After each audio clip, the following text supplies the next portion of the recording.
Welcome back, everyone, to the Mobile Hunter Podcast, and this is the Whitetail Apprentice Series.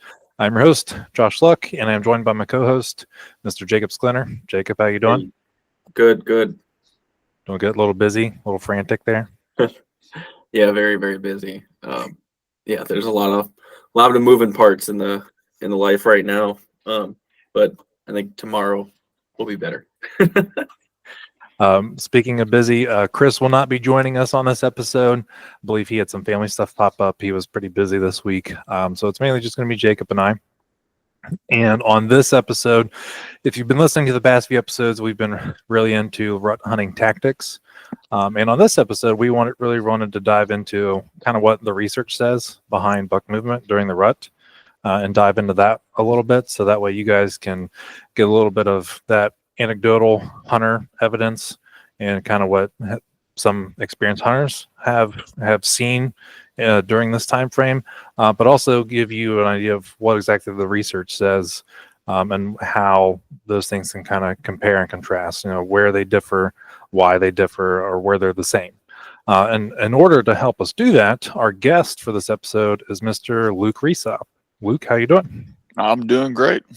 Thanks for having me. Yeah, thank you very much for joining us. It's greatly appreciated. But before we get into your background a little bit, for our listeners, we did a podcast with Dr. Bronson Strickland a handful of episodes ago. Jacob, do you remember the number of that episode? I could not tell you, man. I honestly could. I will go back here real quick. You just keep going, I'll find it. That's episode 205. To go back to episode 205, buck behavior according to the research with Dr. Bronson Strickland.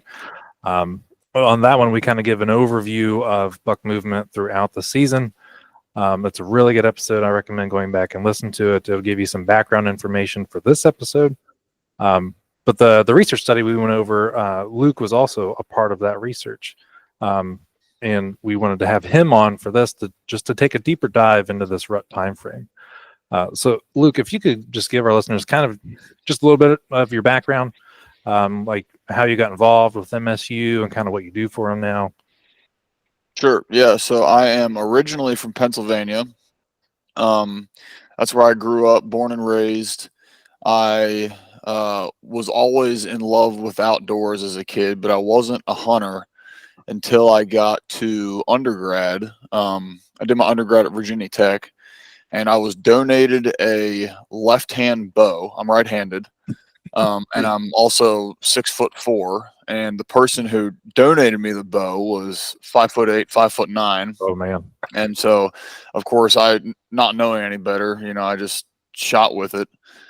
Killed my first few deer with that bow. Had never rifle hunted before or anything, and that's what really made me fall in love with deer hunting. So I kind of had what to me seems like a little bit more of an unconventional approach. Not that there's a conventional way to fall into the love of deer hunting, but a lot of people, it's their dad takes them and their granddad took them and et cetera, et cetera. But I fell into it later in life. But I would not say that the passion has burned any duller for me.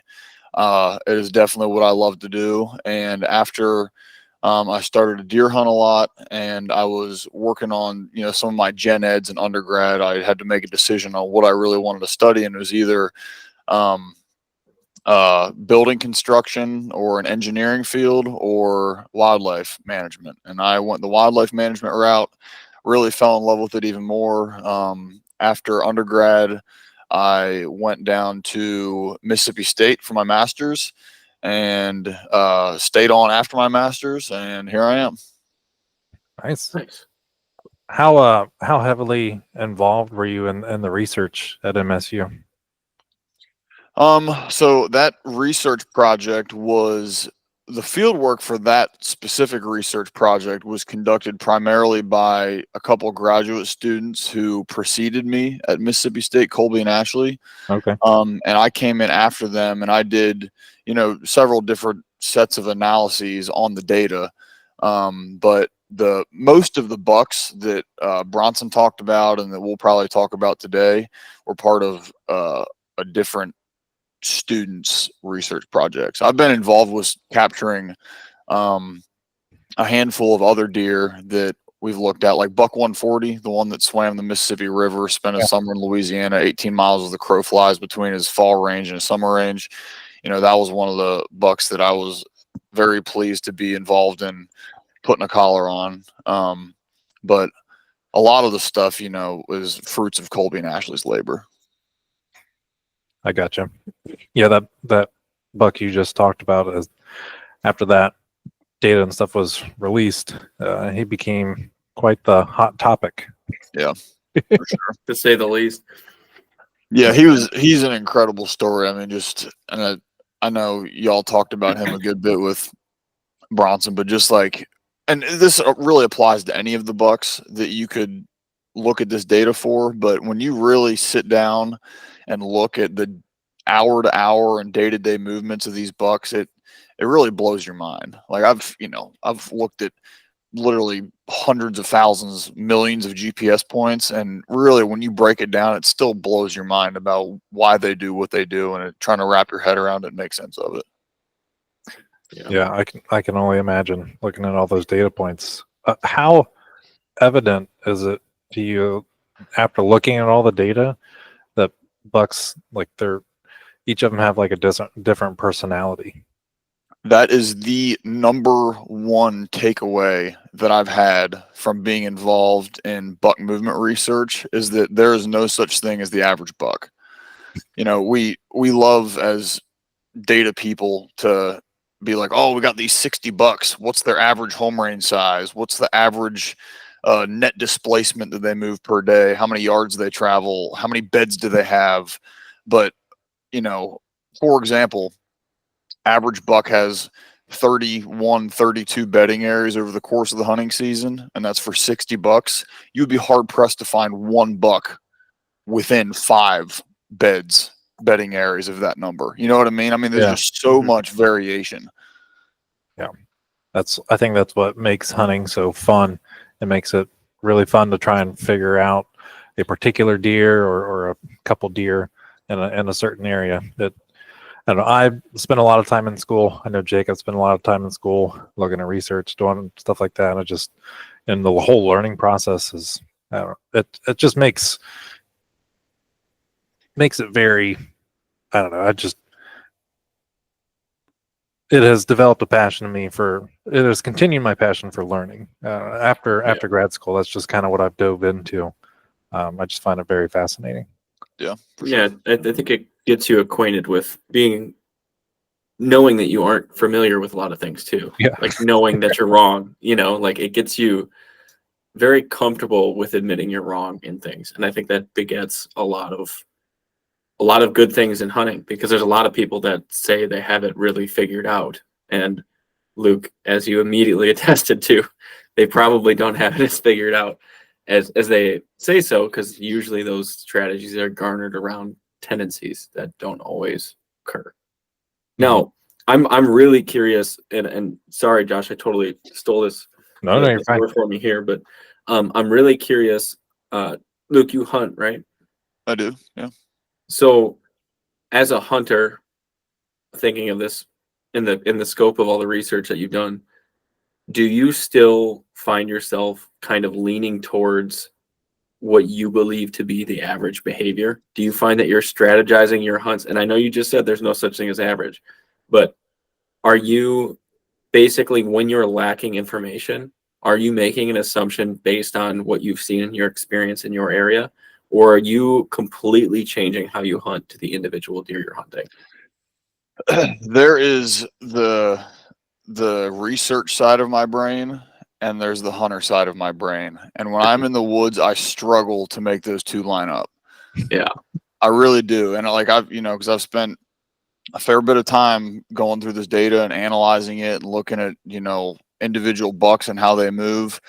And when I'm in the woods, it is really easy to let my hunter instincts, right, wrong, or indifferent, just take the wheel and start driving. I would say that when I'm in the woods, if I have any question about anything, I always default to woodsmanship, and I always default to the sign that I'm seeing in the woods, because there is, I think there is obviously a tremendous amount of value to these GPS studies, and they can teach us a lot. They can shed a lot of light on big research questions that state agencies have, and as far as, managing deer populations at the statewide level, at the regional level, at the population level. But all of that information will never replace a good woodsman. And I think being in the woods and knowing how to read deer sign and knowing how deer behave independent of what the research says, I think that is invaluable. Yeah. Yeah, Wow. I definitely agree. That was a very good response. The more and more time I spend in the woods, the more and more I realize how much, like how important the woodsmanship is to understand those bucks in like a very particular area, because it can change from state to state, WMA to WMA within the same state. I think it's very important. So so to boil that down just really quickly into just a sentence or two. So basically, as a new hunter, you would be focused on the ability to acquire information that you know to be true, rather than relating every situation to another one and assuming it's going to occur again.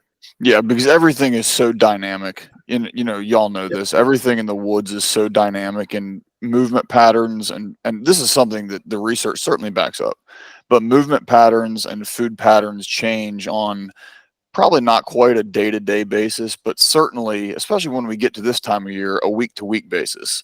So information that I garnered from spending a lot of time in the woods, even last week, if I go into the woods next week and try to apply that same information, I want to be back at square one. Yeah, that's good.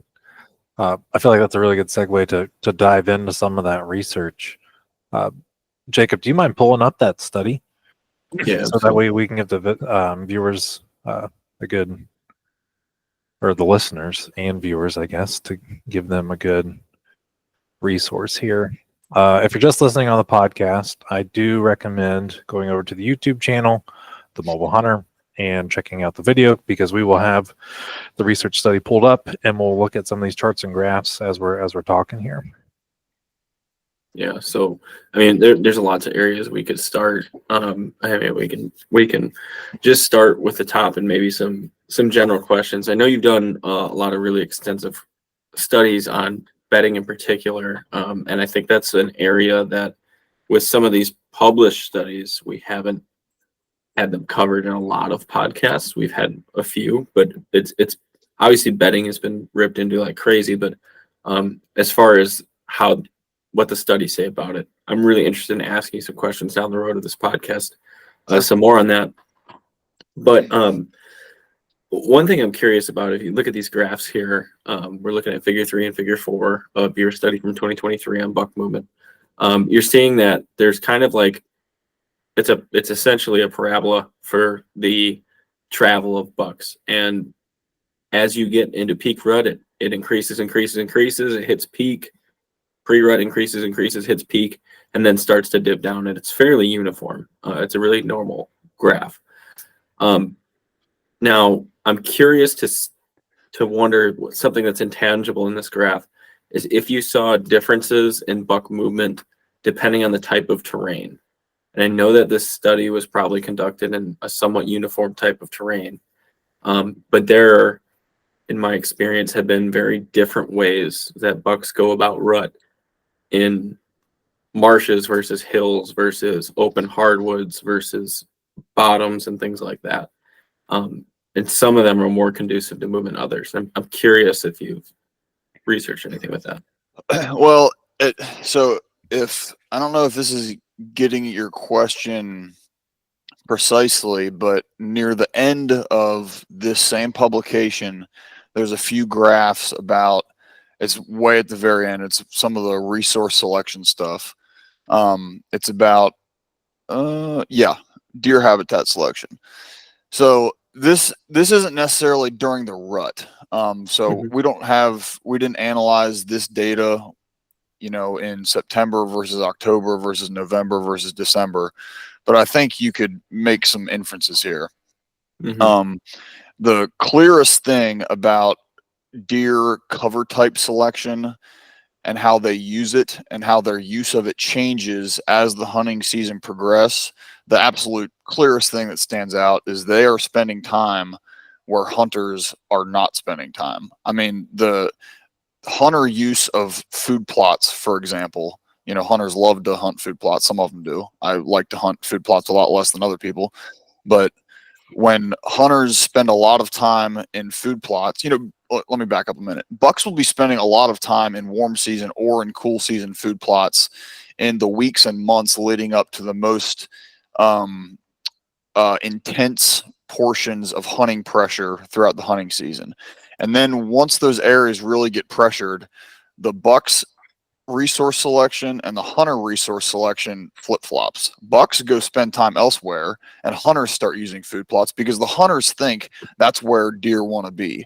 And deer do want to be in the food plots, but you know what they want to do more than be in the food plots? They want to survive. They want to live. Yeah, exactly. So they go and spend time elsewhere. And so where they go is, you know, the upland hardwoods or the bottomland hardwoods or the, you know, pine thickets where there is good cover and where hunters are not venturing off into the woods as much. So that doesn't really, I don't think that really answers your question as far as like movement rates, because that's what that first graph was referring to. But, you know, it does get into kind of how bucks navigate the landscape in relation to hunting pressure once the rut kind of rolls around. Yeah, that's extremely valuable. I think it's different than the question, but I didn't gear you up for success with that question either. Especially because your study is probably done within, you know, couple, like within 100 miles. You know, we'll say I can't remember what the scope of your study was from a distance standpoint. Yeah, it was on about 60,000 acres. Yeah. So if you move to another whole part of the state entirely, or to a different state, Wisconsin, we're very fortunate where I'm from to have extremely diverse terrain and structure just a 2-hour drive away. But that's not the same for everywhere.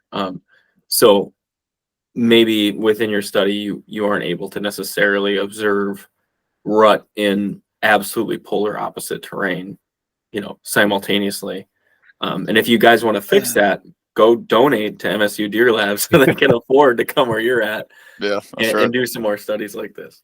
Yeah, one of the beautiful things about this landscape where we did our study site along the Big Black River is that it's extremely, you know, we use the word heterogeneous, but it's extremely broken up, right? It's really patchy. There's small chunks of woods interspersed by lots of food plots and a lot of managed openings like old fields, and then there's large ag fields. It's just very broken up, and from a deer habitat standpoint, the diversity is awesome, but it does make it more difficult to answer those types of questions, like how would bucks behave in a landscape that was dominated by this one cover type or this type of topography, for example. You know, along the Big Black, there's really not that much topography. Just in Mississippi in general, there's not that much topography. To hit on your point about the hunter pressure and deer being or liking to be where hunters are not, you know, leading up to this, you know, this intense hunter pressure and around the rut time frame. That's, I mean, especially here in, I'm from Ohio, so in parts of the Midwest, Ohio is quote unquote one of the, you know, big buck states. And it is one of the closest states to anyone that is east of us. So everyone tends to hit Ohio, and it just so happens that our over-the-counter tag is one of the cheaper ones. So during the rut, we get a lot of pressure here. But to your point,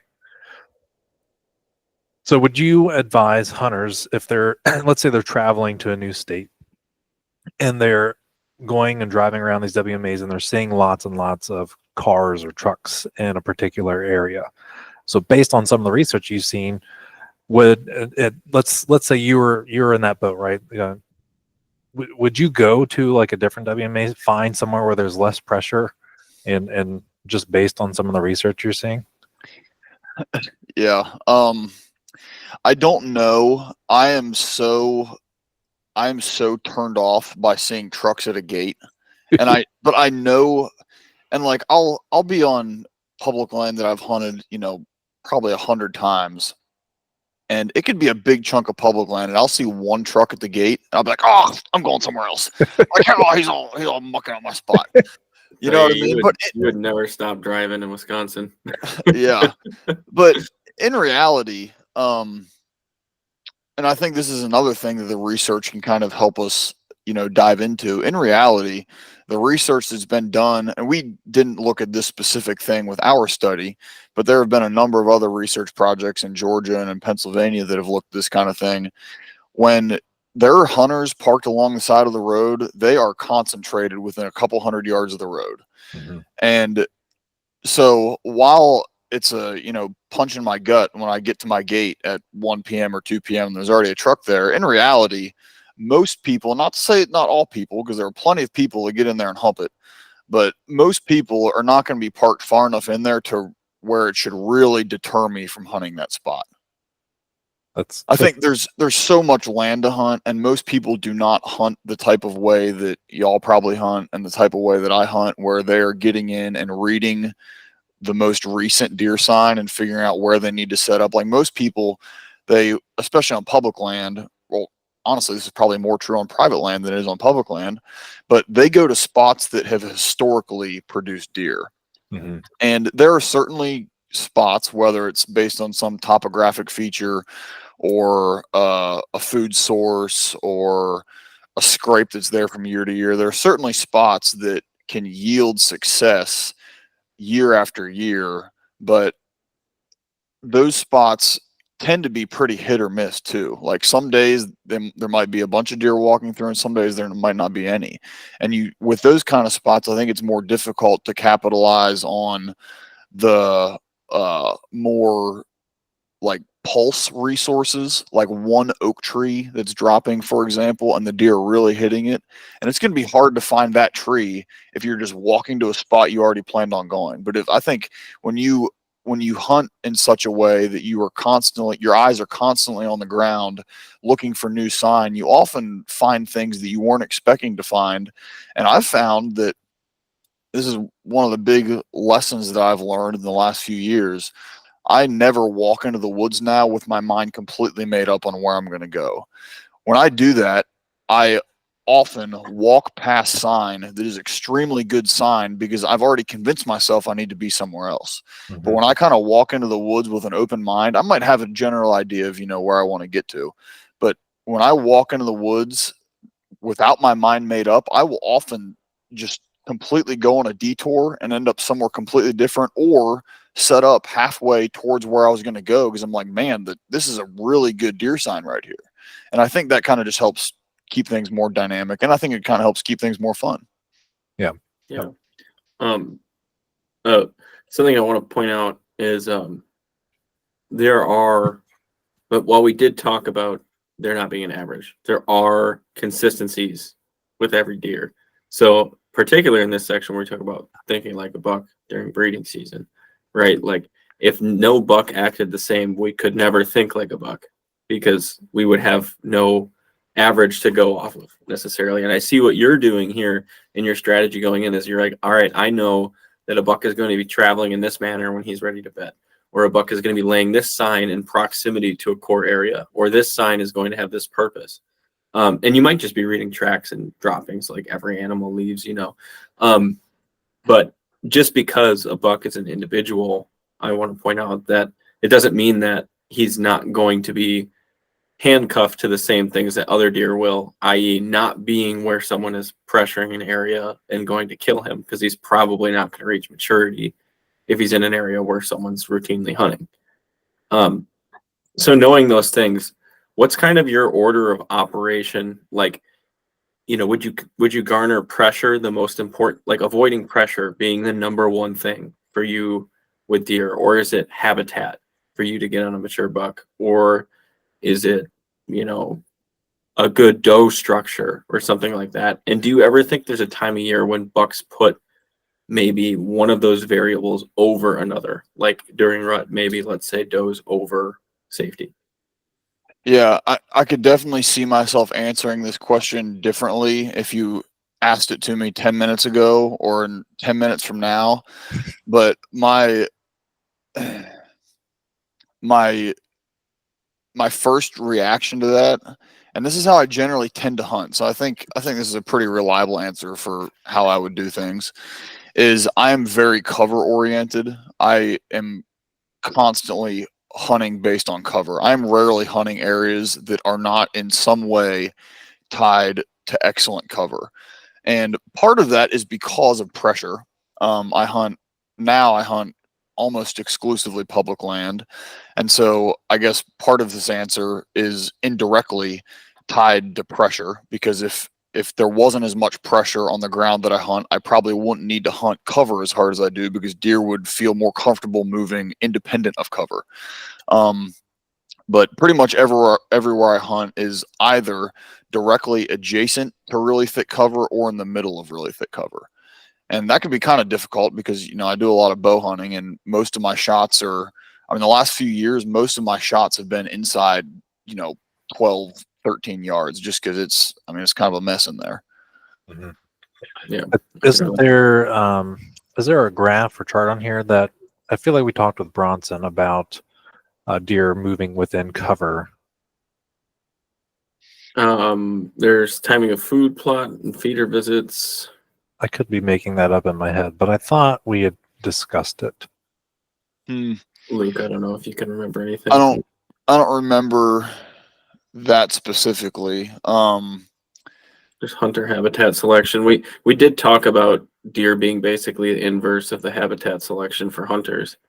One of the things that maybe this is what you're referring to is one of the studies that we did a couple years ago was looking at the bed sites. Yeah, is this one right here. The most used bed sites that bucks had, and they were extremely tied to cover. Visual screening cover specifically. We kind of call it vertical screening cover or visual screening cover. Just that real dense vegetation that is blocking the view of a hunter from 15, 20 feet away. Yeah. And for our listeners and viewers here, we're looking at figure 21, screening cover 2 times greater in heavily used areas. This does a pretty good job at when it's percent cover. It's all the way up close to 35% they're used versus the unused there. So I feel like that's a good visual there. During the rut in particular, I really like those thick doe bedding areas, getting on the downwind side of those. Those bucks are already moving in cover. Maybe it's a funnel or pinch point on the downwind side of some thick doe bedding. I really like those areas during this time of the year. So along those lines, Josh, we were talking about wind-based movement in relation to cover and doe bedding. Are you seeing a greater correlation with deer movement using the wind, particularly, or using, traveling in some orientation to the wind, with some respect to the wind? Are you seeing more consistency with buck movement according to wind during rut or before the rut? And I'm sorry if this hasn't been covered extreme in your studies, but your experience is valuable too, so please share. Are you asking me or Josh right now? You. Sorry, Luke. Okay. Sorry. Josh, your experience is not valuable.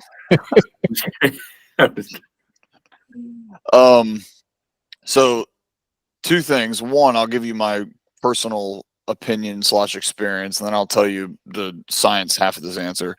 My personal experience is I have seen movement in every direction in relation to the wind. I play the wind. I make my setups based on deer not winding me. I am not making my setups thinking that a buck is going to come from this direction. And I'm not saying that doesn't happen. I'm not saying that you cannot, or bucks are not traveling with the wind in mind. However, when I set up that way, thinking a buck is going to come from this way, and I'm going to be able to sit in my tree stand and shoot over my left shoulder, he inevitably comes from over my right shoulder.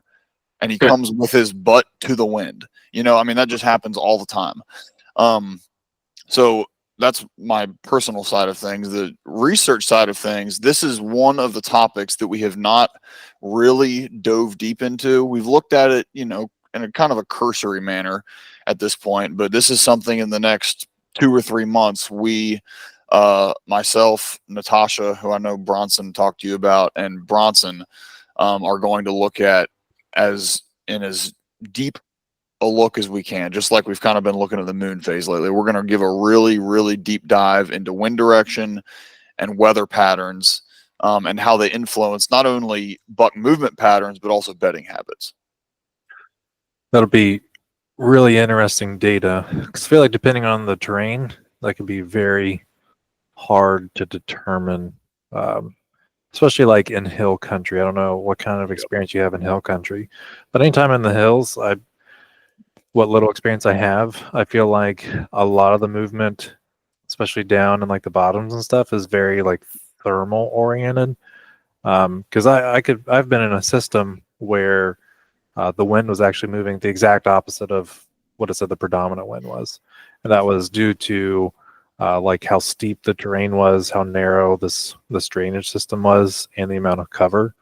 Like if I stayed in the bottom, like it was going the exact opposite. Now if I went like halfway up the ridge, then I was getting the quote unquote like predominant wind that was supposed to be for the day. So I'll be very interested to see what the data says.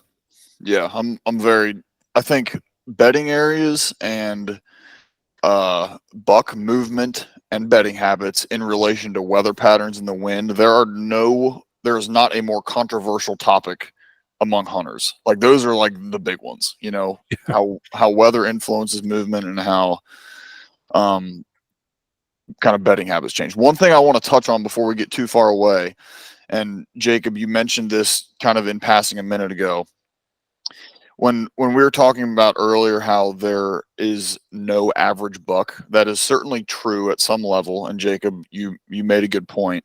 One thing I want to touch on is how, even though it's kind of hard to predict what an individual buck will do based on the average, because every buck is an individual, what we do see very consistently is that when we have multiple years of data for the same buck, it is very easy to predict what a buck will do based on what he did last year. What I mean by that is a buck's movements in the third week of October in year 2 are very similar to that same buck's movements in the third week of October in year 1. And I think a great example to kind of demonstrate this is what we see with what we've kind of termed our mobile personality bucks. So our mobile personality bucks are the ones that have 2 or more, it's usually 2, but 2 distinct seasonal home ranges that are non-overlapping. So when we look at, and that's 30% of the 60 plus bucks that we've got collared, have, these 2, I mean, it looks by and large like a migratory animal. It looks like they've got their range one time of year, they totally pack up shop, leave. On average, they go 4.5 miles away, and that's where their other range is. Now, when we look at all of the bucks together and you plot the times of year that they are shifting between their home range segments, there is absolutely no pattern. It's not like there's a peak in shifts in spring and a peak in fall. There are just as many in spring as there are in summer, as there are in late summer, as there are in fall, as there are in winter. So when you look at the population, our entire, segment of the mobile bucks, it doesn't look like there's any pattern. However, when you look at an individual buck, he will move on the same day, oftentimes from one year to the next. It's like it's like the atomic clock. They have an incredible internal timing system that dictates when they make these movements. Buck 140, for example, the one that crossed the Mississippi River, and I'm not giving you the exact dates here, but I know how far off he was from one year to the next. On year 1, he left Mississippi and went into Louisiana on it was definitely sometime in April, late April. So I'm going to say it was April 23rd. On year 2, when he made that same journey, it was April 24th. I mean, wow. It's within a couple days. And we see that for almost all of our mobile bucks. I cannot think of a single example where their timing was off by more than a week. I mean, it's almost always within just a couple days. And when you look at, and so to take that one step further, when you look at where, like, for example, a buck might have a home range of, let's just say, 1,000 acres.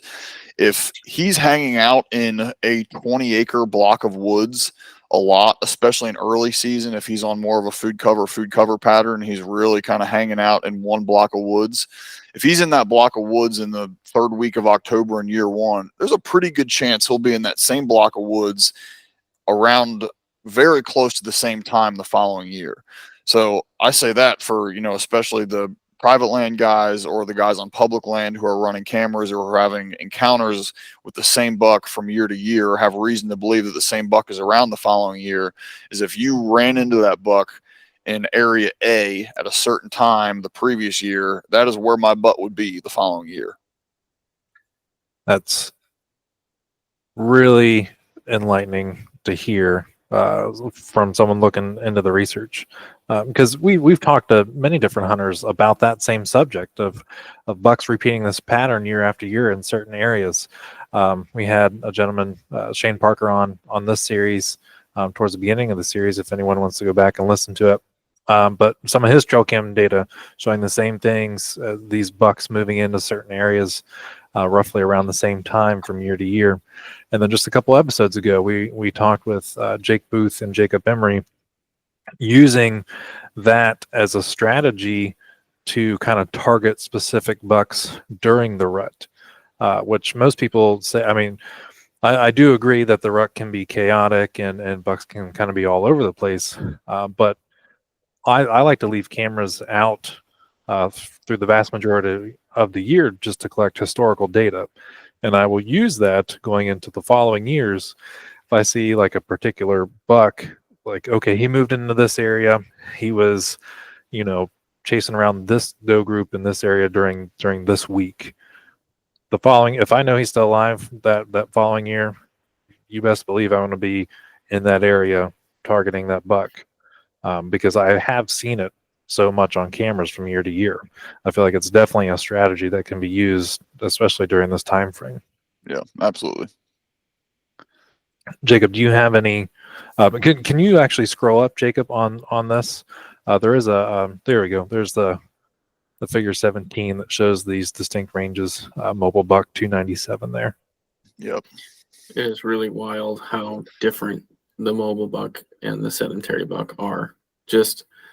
And I want to point out that each of these individual ranges is over a mile wide. Like these extremely dense clouds of buck beds or buck activity, buck day to day, that's over a mile wide. And this one is right on a mile wide. If you include these outliers, it's maybe, exactly a mile wide. This one's well over a mile wide. So even the buck that's quote unquote sedentary is kind of running almost a completely mile diameter circle.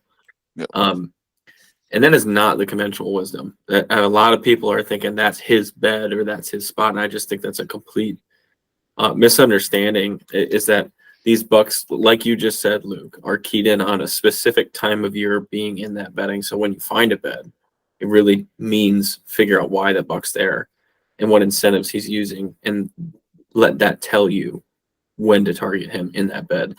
Not that he's always using it. Yeah, and kind of to that point, if y'all want to get into bedding areas, I'm totally fine with that. But to your point on that being a buck's bed, I have looked at over 30,000 buck beds, what we kind of call a bedding bout, over the last year or so, kind of working on the buck bedding project. And I'm not going to say that there are not bucks that use the same depression in the leaves multiple times. I'm sure there are, but in the vast majority of buck beds that pop up on a GPS map that we're looking at are not in the same depression in the leaves. They might be in the same 20 to 50 yard area. That's not too uncommon. Like, especially when a buck has his favorite areas to bed in, his favorite bedding area, there could be quite a few beds in a fairly tight area, but it is rare to see beds pop up in the same exact spot multiple times. They'll usually be like on the same ridge or in the same interior bend of a river. You know what I mean? But oftentimes, their favorite bedding areas are many acres in size. Mm-hmm.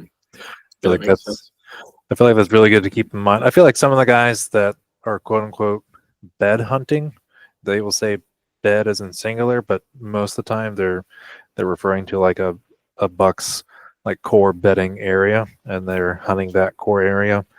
There are actually very, very few examples I know of guys hunting a buck on a particular bed and being successful. Our buddy Jake Bush, I don't know if you know who Jake Bush is, Luke, but he's he's kind of a master here of these Ohio hills. He actually just killed a 178-inch like mainframe 8-point like last month.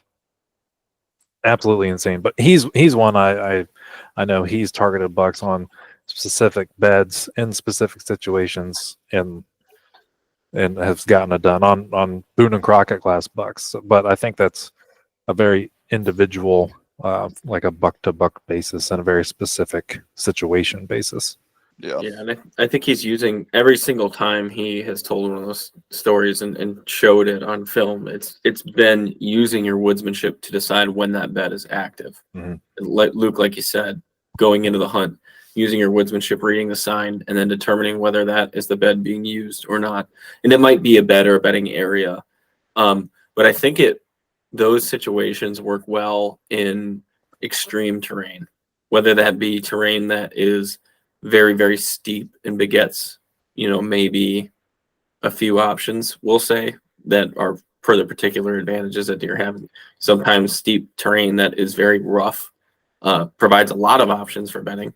I've found that in the marsh country of southeastern Wisconsin, bedding is more consistent per the area than it is in the hills of southwestern Wisconsin. Just because a lot of it's underwater, and the times that you find a buck being consistent is usually when it's flood season and there's one tamarack root ball that's out of water and he's got to go 600 yards to get to the next one. Now often the scenarios you run into is there's beds absolutely everywhere. There's terrain and cover absolutely everywhere, right? And it's harder and harder and harder to key in on them. But the areas and the situations that I've seen Dan and the other people in my area most successful on a bed hunting strategy are when it is that unique island that is out in the middle of nowhere, and often it doesn't have a tree by it, because if it has a tree, there's usually a stand in it. And yeah, I would say that it's very important. This is why I'm really curious about the terrain applications with bedding and stuff like that, and rut movement and things like that. Is because it's really dependent on what behavior is going to beget that deer surviving in the terrain he's in. And I would venture to say that in open terrain that's flat farmland and has small chunks of woods, it wouldn't be conducive to his survival to be running around in daylight on a cut cornfield every day. So there, I think terrain might influence it a bit, and I'm really curious to see how that changes. Yeah, I would love to have the resolution of GPS data. When I say that, I mean just the like as often as we have GPS points. We've got 96 GPS points per day for all of these bucks. You know what I mean? Throughout the course of the hunting season, every 15 minutes. So I would love to have that same resolution of GPS data in a landscape that looked very different from Mississippi, whether that's like, central Appalachia in the Ridge and Valley region of Virginia, or in the hills of Ohio, or, I mean, you name the place. I think it would be awesome to look at that in somewhere with a lot more topography, because, we get questions all the time on when we post something on social media, and people be like, oh, let us see the topography. And, on some properties and some bucks home ranges, there's a fair amount of topography. And I'm not going to say that deer are not using topography. I mean, I'll see in very flat country, I'll see deer walk preferentially walk a ridge that's 2 feet above everything else. It's barely a ridge, but I mean, they will walk that ridge. Yeah. But the topography that I think a lot of people are thinking of, I mean, it's really difficult to see on a topo map, because you kind of have to know what the landscape looks like to be able to interpret the topo map, because there's just so few lines on it, Mm-hmm. Yeah, that's what I found in Nebraska. There was a lot of people were commenting on the videos. Like, I got on a deer that I spotted from 1.1 miles away. I watched him disappear behind a hill and just not come out from behind it. So I assumed he bedded. And I got within 25 yards of this buck. But when I'm shifting a complete opposite direction to get the wind in my favor, the landscape looks completely different. And they're like, oh, you should have just looked at topo maps. I'm like, you're looking at a 20-foot contour and a 15-foot hill. Like everything looks flat on a topo map, you know, and even LiDAR was not accurate. Like it doesn't capture the nuance of some of those areas. And I would be curious to see, like you said, mountains of Appalachia, or like maybe some bluff country or steep hill country, you know, at least 300, 400 foot elevation change. I'd be really curious to see that, because then you can start to pick it out really well. And man, there's something I've said a lot is I feel like the recipe for making a deer stupid and comfortable is pretty well found. I think we know, don't pressure them, give them food, give them security, and let them live, and go in there and strategically remove one from the face of the earth, and then leave them be again, give them does. And I feel like the recipe for figuring out a deer on his own terms in his own area, while other people are trying to do the same thing, will be debated about until the end of time. Yeah, Yeah. I agree there. Jacob, I wanted to stick on this bedding talk real quick. Can you, maybe it's either scroll up or scroll down, maybe it's down. There's a nice little What are you looking chart for? here. Maybe it's go up, right there, go up. Time spent and behaviors by time of day. And then there's this by rut phase as well. Yeah, that's the rut phase there. So what is this, figure 14, figure 15?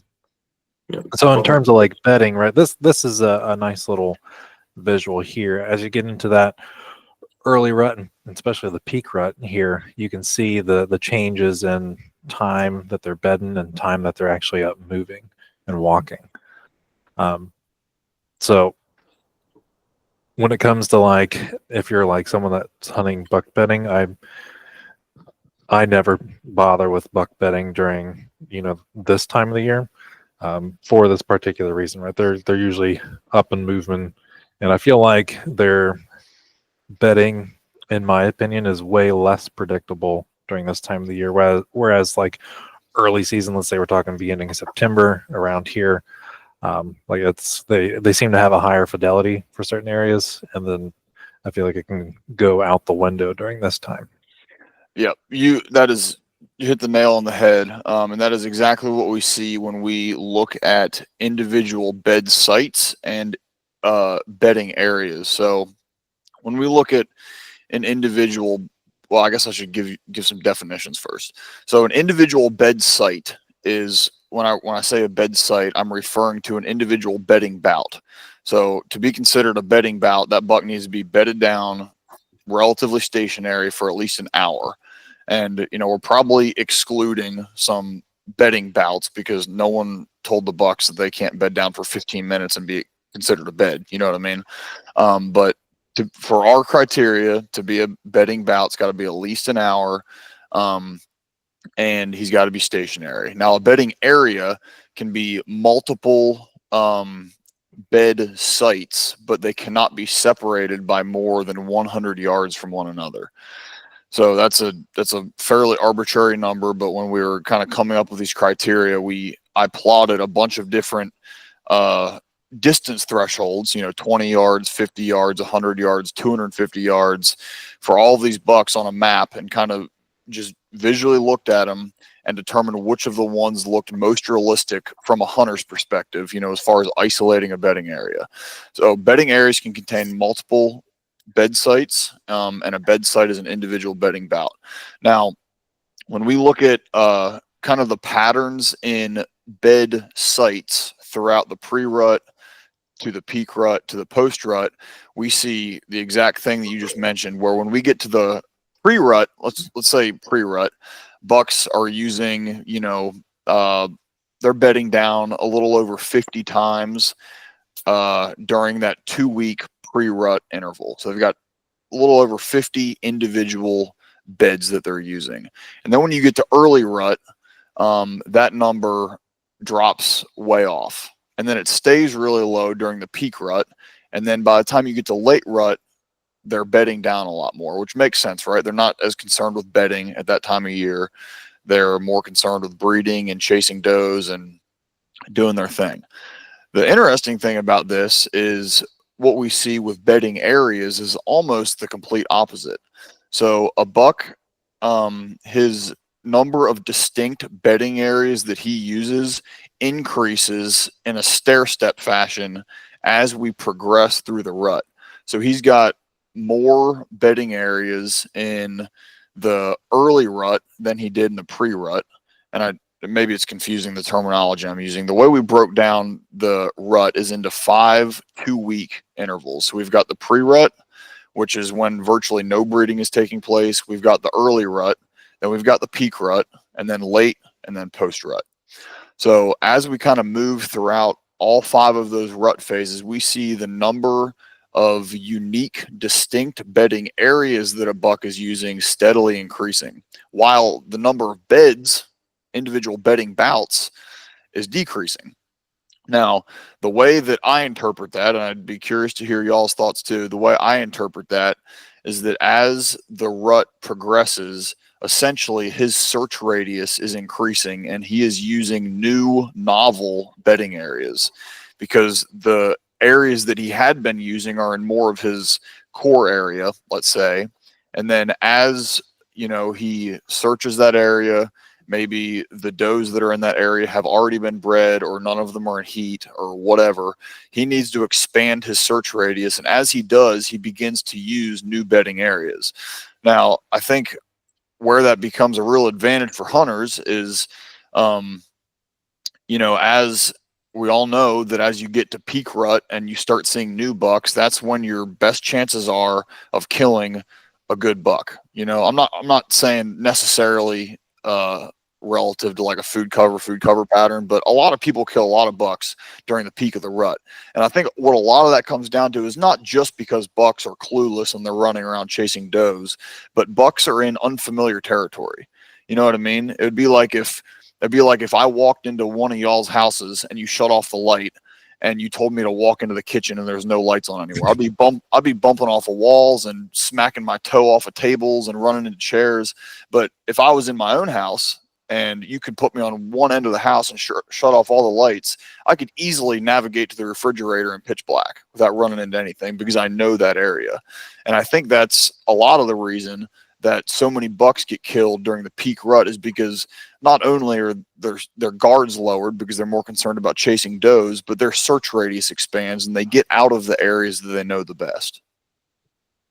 Yeah, I definitely agree with that. It's one of my favorite times of the year to really surprise a buck, because, I mean, like you said, they're not familiar with the area. They don't use it, you know, like their core area, and they're just moving through and checking does.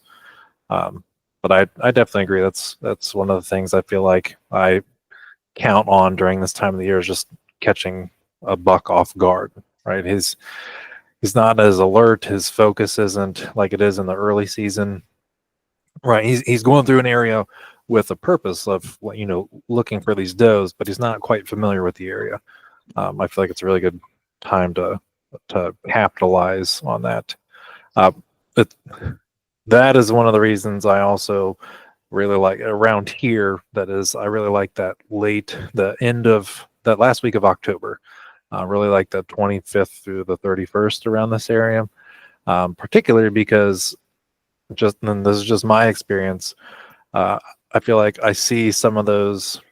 I feel like during that time, what I have noticed is some of those mature bucks, they will be some of the first on their feet, checking some of these areas for those first does.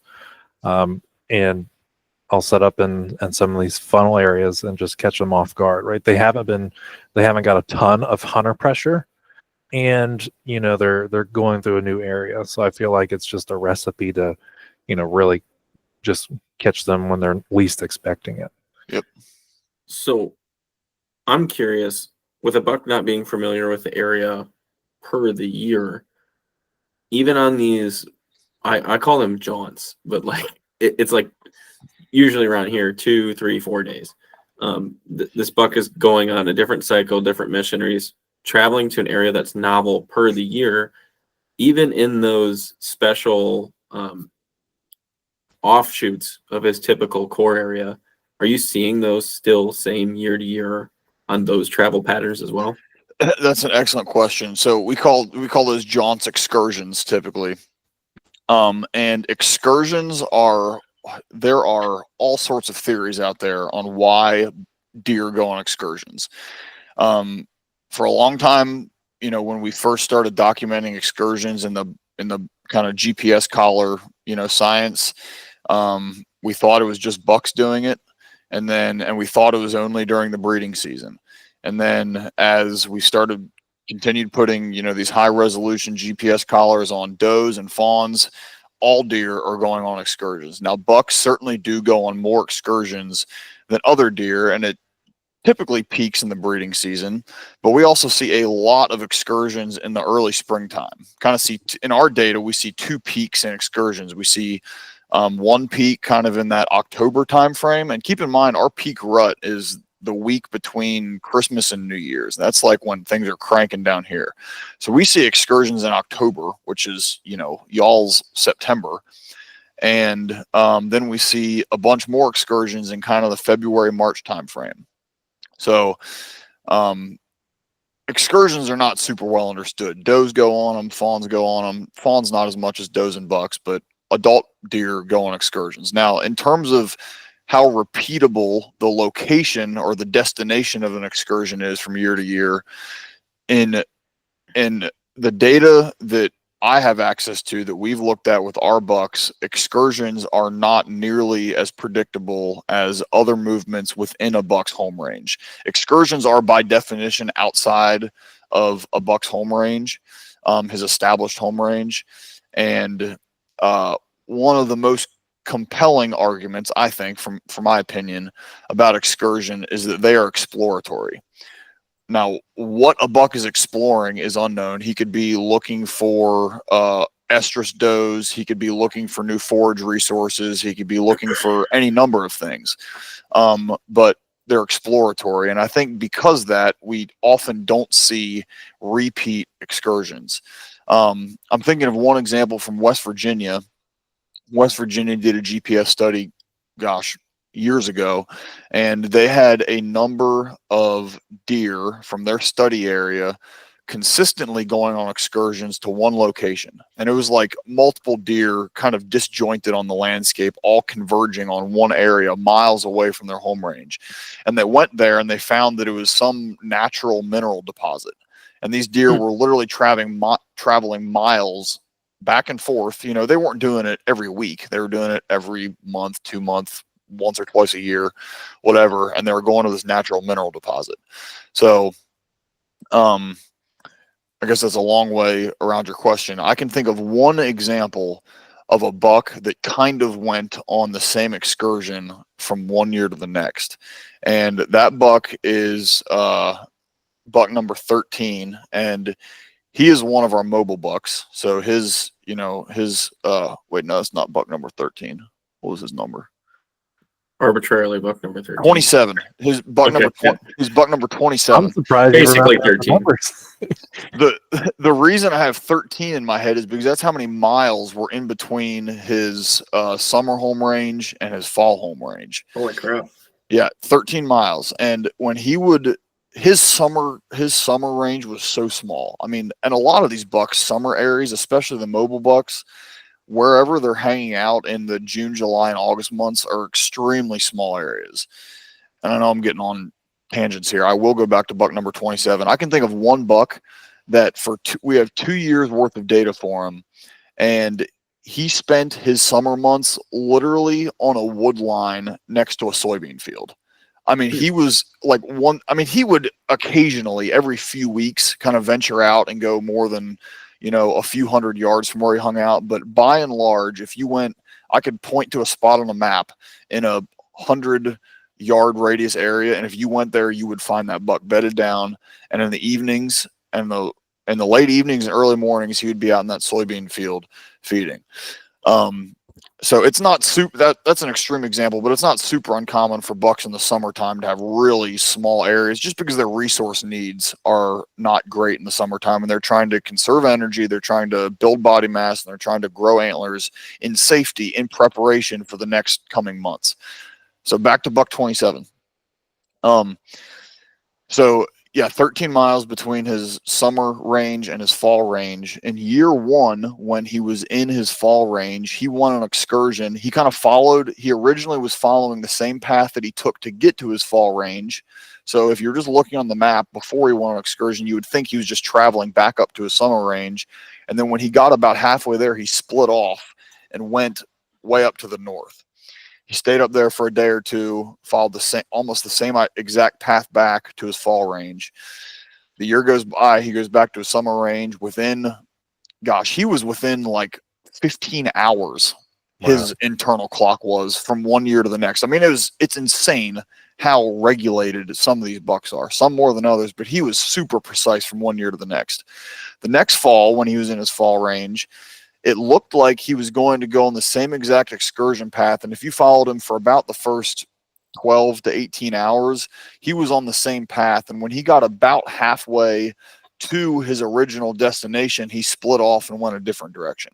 So for whatever reason, and part of this is probably landscape context, where the specific area that he was in didn't have uniformly distributed cover everywhere, and a lot of the cover was kind of restricted to creek bottoms and drainage ditches and ag fields and that kind of stuff. So he was using the limited cover on the landscape to navigate where he was going. And I think if you were in a landscape, like Appalachia or somewhere in the, north woods of Wisconsin, where there's a lot of pretty uniform cover everywhere, I think those movements would likely be a lot more erratic. But the only example that I can think of where a buck went to almost the same place twice was in a very cover limited system. And I think he was really relying on that cover to travel from A to B. That's really interesting. I want to kind of touch on that. You're talking about bucks not being in the same area, but that's like particularly when you're talking about multiple miles for these excursions. It sounds Yes. like not within his home range. Correct.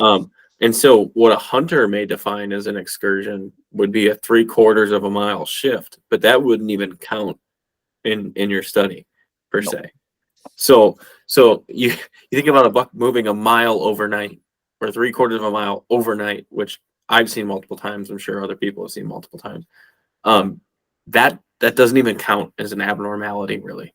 So keep in mind, these are in the terms of a hunter that's hunting a property or whatever. This would be an extreme abnormality for the way that you target a deer to be able to then go chase him mile plus away. That's a rare situation for someone to be able to do.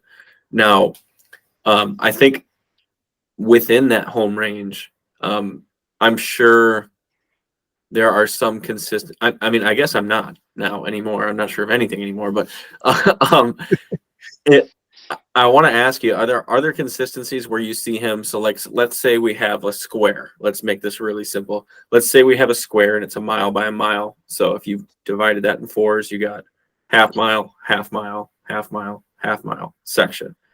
Do you ever in their quadrant? So do you ever see a deer associating to a quadrant maybe for a couple days, weeks straight, and then moving across, or do you see them just kind of zigzagging back and forth throughout that whole range, day to day, moving rapidly, typically? No, that's a good question. And one of the graphs on, I don't know if you want to pull it up. If not, it's totally fine. We can just talk through it. But it's the graph that shows daily home ranges, kind of at the 200-acre scale relative to. There's two bars on the same graph. I don't know if the other one's net displacement or. I think I might be. Oh wait, yeah, it's the one with net displacement. Oh, I just was at it. Nope. I think that was it. I think you just passed it. Not that right here. Yep, right there. Oh yeah, 2 week 2-week rut phase home range versus daily home range. So when a buck is moving across the landscape, this is one of the strangest, but once you know it, makes the most sense. It's just wild. A buck's home range day to day throughout the entire hunting season is a buck's day-to-day home range throughout the entire hunting season is going to be about 200 acres. But those 200 acres will be more consistent from one day to the next during the pre-rut than they will during the peak rut, than they will, especially during the late rut, like you're seeing on this graph. Gotcha. Basically, the distance between where he was at midnight on day 1 and midnight on day 2 drastically changes as you get deeper into the rut. So with that quadrants question, I would say that the answer to that would depend on what time of year it is. You know, in the early season, he is very likely to either be in the same quadrant or maybe on the border between the quadrant he was in the day before and the next quadrant. Whereas in, you know, the late rut, he's very likely not to even be in that square mile anymore. Yeah. So let's apply this to a hunting strategy then. And I always like relating it back to how we're going to make this an actionable thing. So looking at this graph again, guys, please check out the YouTube video for this. It's going to help ridiculously. But we're looking at the buck movement study from 2023, figure 16. We're seeing that up until the late rut, it's a linear increase between their 2-week rut phase acreage increasing. It's you know, actually it's exponential. We're seeing that range increase and increase and increase into the late rut, and then in the post rut it dips back down. So as a hunter, what I'm seeing here is the pre-rut and the early rut, they're moving and they're kind of increasing their range a little bit over on that 2-week, more than their day-to-day. And then the peak rut, they're increasing a pretty good amount. They're going from around 600 acres to just over 800. And then the late rut, me as a hunter, the range is doubling. It's making me feel as though they're starting to seek out the last does and heat. Yeah, that's what I get from this. It seems like that's much more drastic movement than when they're seeking the first does and heat. And I think if I'm going to rationalize that, it might be because a more experienced buck understands the does that are in that area, or maybe the movements he did within his home range were to keep track of those does before the rut started.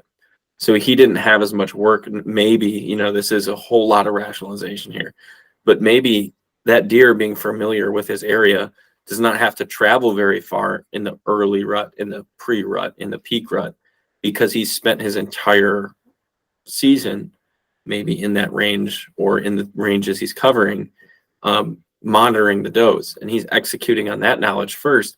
And when he starts to run out of plans, like when your target buck gets shot, you start to branch out and try to figure some stuff out and locate a new deer. Now, all that, seeing all those changes, his daily range the entire season is hovering around 200 acres, which is super cool. So as a hunter, if you find hot sign or you get a picture of a deer, you might want to go in the direction that he's going, because he's likely going to be moving day to day, whether that's pre-rut, early rut, peak rut, late rut, post-rut, whatever. He's likely going to be within that 200 acres day to day, but you might want to move predictively in that direction, because your odds of getting on him 2 days later and 3 days later increase if you're moving in the direction that that buck was going, because he's likely going to keep shifting his range. And it might be by a few acres, but he's likely just going to be moving within 200 acres day to day. Yeah, that kind of goes back, I feel like, to what Jake Booth was saying a couple episodes ago when he was talking about during the rut time frame, if he gets a picture of a buck in an area chasing, like he will capitalize on it right away, because he has seen maybe stay with that doe for 24, 48 hours. But he's trying to capture that real-time data and hunt it then, rather than wait too long. Yep, for sure. And I think the other side of this, and this data isn't in the extension publication, but it definitely complements what we just talked about in terms of as you get kind of further into the rut, and especially into the peak, and especially into the late rut time period, bucks really start covering a lot more new ground. So when you look at daytime, so let's just say hunting hours, movement rates, and nighttime movement rates in early October, for example, their bucks are moving significantly more yards during the nighttime hours than they are during the daytime hours. Okay. Now, when you get into early December, that gap starts to close. And keep in mind, I'm using these months in Mississippi rut months. Our rut is late December. Yeah, we're just starting to move into the rut. As you get into early December and especially mid-December, the bucks are not only are bucks moving more per day total, they're moving a lot more yards per day in total than they were in early October, but the gap between their daytime movement and nighttime movement rates is lessening. So your chances to catch that buck on his feet during daylight hours only increase for both of those reasons. Not only is he moving more during daylight, relative to what he was moving, but he's also moving more relative to his nighttime movements than he was moving.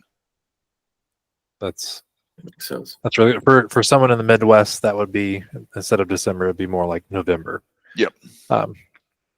Maybe late October. Yeah. That's really good information. I had a point I was going to make off of that. I kind of wanted to, I'm going to let you think of it, Josh, because I'm just going to reiterate. Yeah, you go ahead. I really like how, I love this graph. I love figure 16 right now, because I love that this is relating a lot to a lot of the activity I've seen, where people think the peak rut looks like what the late rut looks like. And they think that this daily range is increasing much further than it really is. I think that's the common misconception. And this is, people have called me crazy for thinking that deer are gathering information to prepare for the rut. That they think they might just be walking aimlessly, and maybe they are, and maybe it's dependent on the habitat and the age of the deer and its personality and stuff. But to me, this data is pointing towards the deer have all year been ready to work this range. And when they run out of options on this range, they open up. Mm-hmm. And I don't know, Luke, if you've seen that in your hunting practice as well. But I believe you just mentioned before that deer are commonly going on excursions in your area. What were the months that you mentioned, the two different periods that deer commonly go on excursions? Yep. So that's a good point. I was about to bring that up. So the most common months are October and the other one's in the spring. Give me 1 second. Yep, that's the one I was going to point out.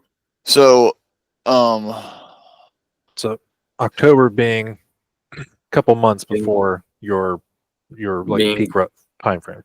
Yes, exactly. And there's actually there was some work done, Aaron Foley's work, and I don't remember if this was in Texas or Oklahoma.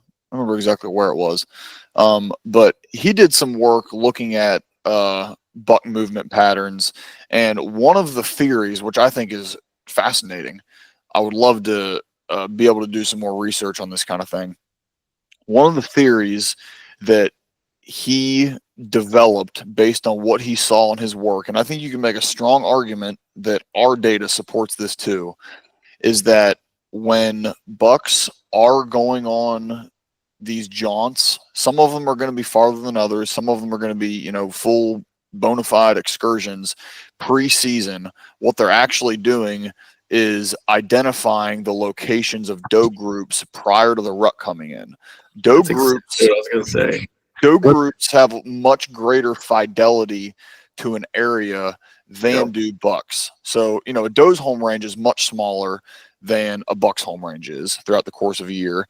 So that's part of it. The other part of it is that a matrilineal group, a doe and her daughters and her granddaughters, they are not the dispersal unit of a deer population. The dispersal unit of a deer population is generally the males. That can change a little bit by region, but generally the button bucks and the yearling bucks are the ones dispersing and moving genetics across the landscape. What does that mean for this conversation? it means that a doe groups are generally staying very close to their mothers and their grandmothers. What does that also mean? It means that they are coming into estrus at the same time, right? Estrus is passed down from mother to daughter. It's not the timing of it is not nearly influenced as much by the buck side of the parent tree. So it's passed down from mother to daughter. When you have these doe groups that are hanging out in one area, you've got a pocket of 3, 4, 5, 6 plus does all coming into estrus at the same time. So I think it makes a lot of sense that bucks would do their due diligence prior to the rut coming in to go scout out these doe groups and know. Now, these bucks don't necessarily know that this doe group is going to come into estrus on November 14th, but he's got identified an area where a doe group is hanging out. And that is just complete conjecture. Well, it's not complete conjecture because there is data to back it up, but I think it makes a lot of sense.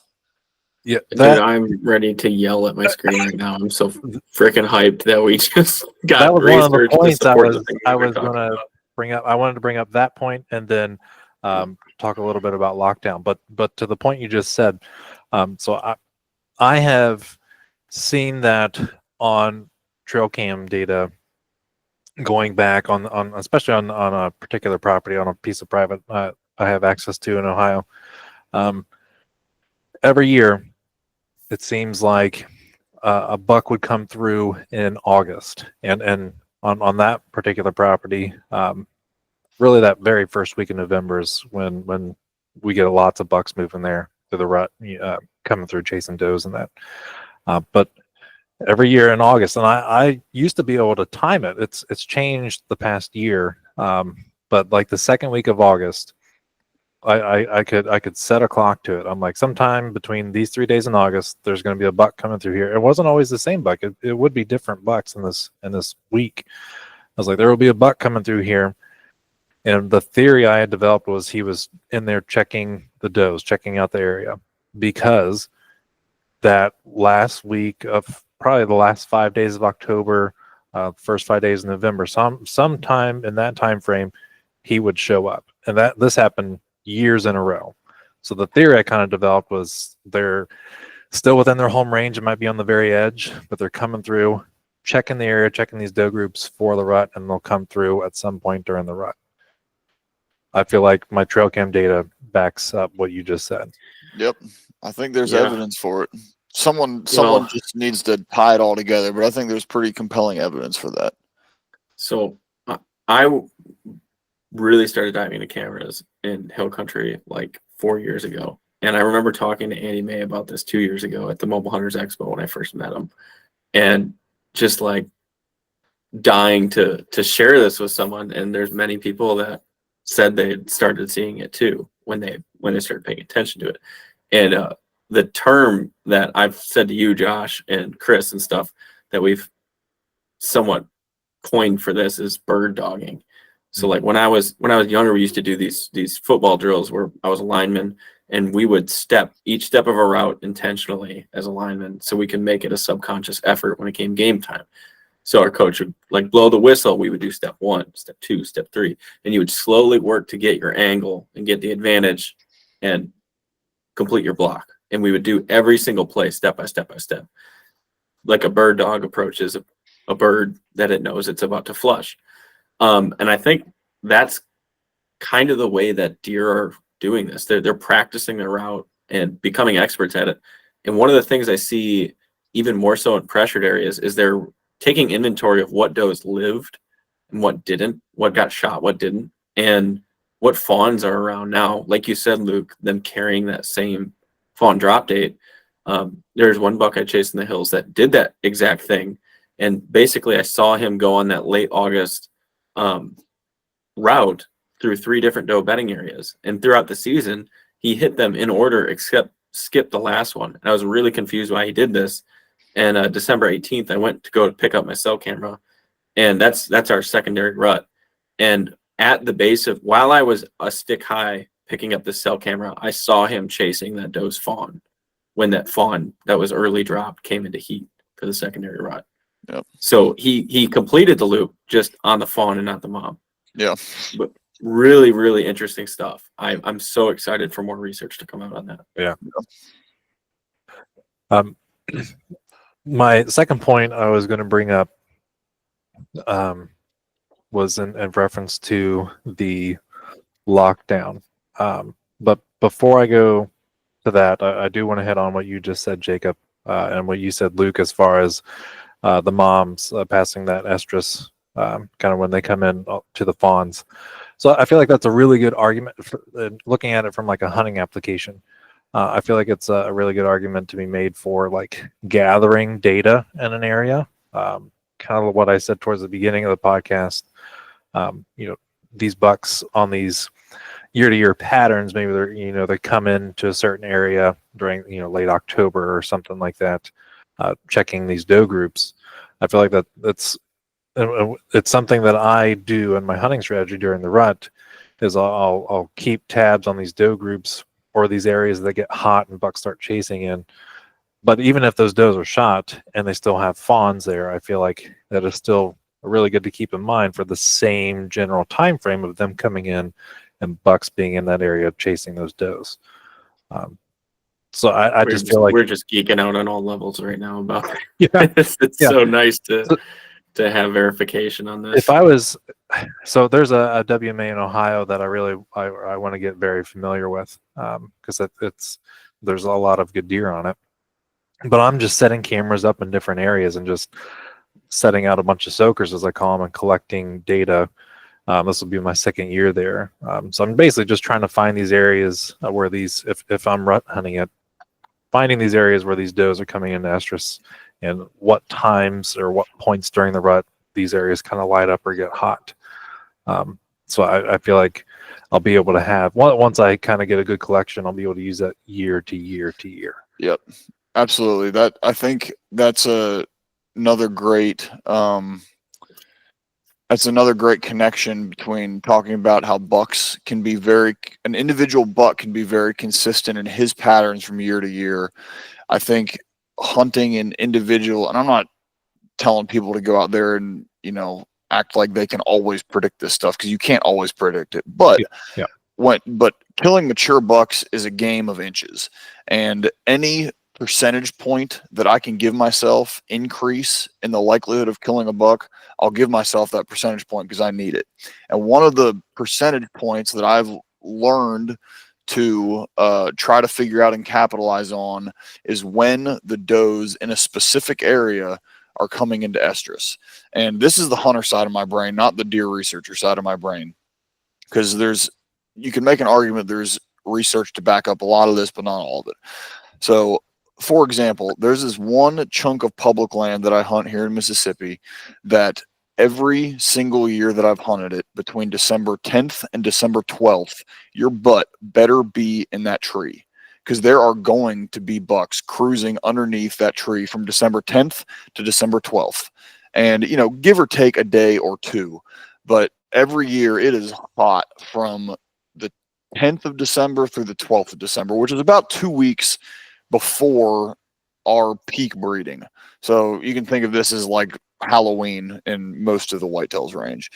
And for those 3 days, like I do everything I can to be in the tree, because those are the 3 days when I have the most mature buck encounters on that. Not just mature buck encounters, just the most individual bucks out of the entire year. And I can be in there, really early December, 1st, 2nd, 3rd, hardly see anything. I can be in there late December when the surrounding area, in theory, based on, rut maps that we have and breeding data, should be in peak breeding. Does should be in peak estrus at that time and see hardly anything. But my theory is that there's one group of does that comes into estrus a little bit earlier than most of the surrounding area right there. And when they are hot, because there aren't other does in estrus, there are bucks with nothing to do.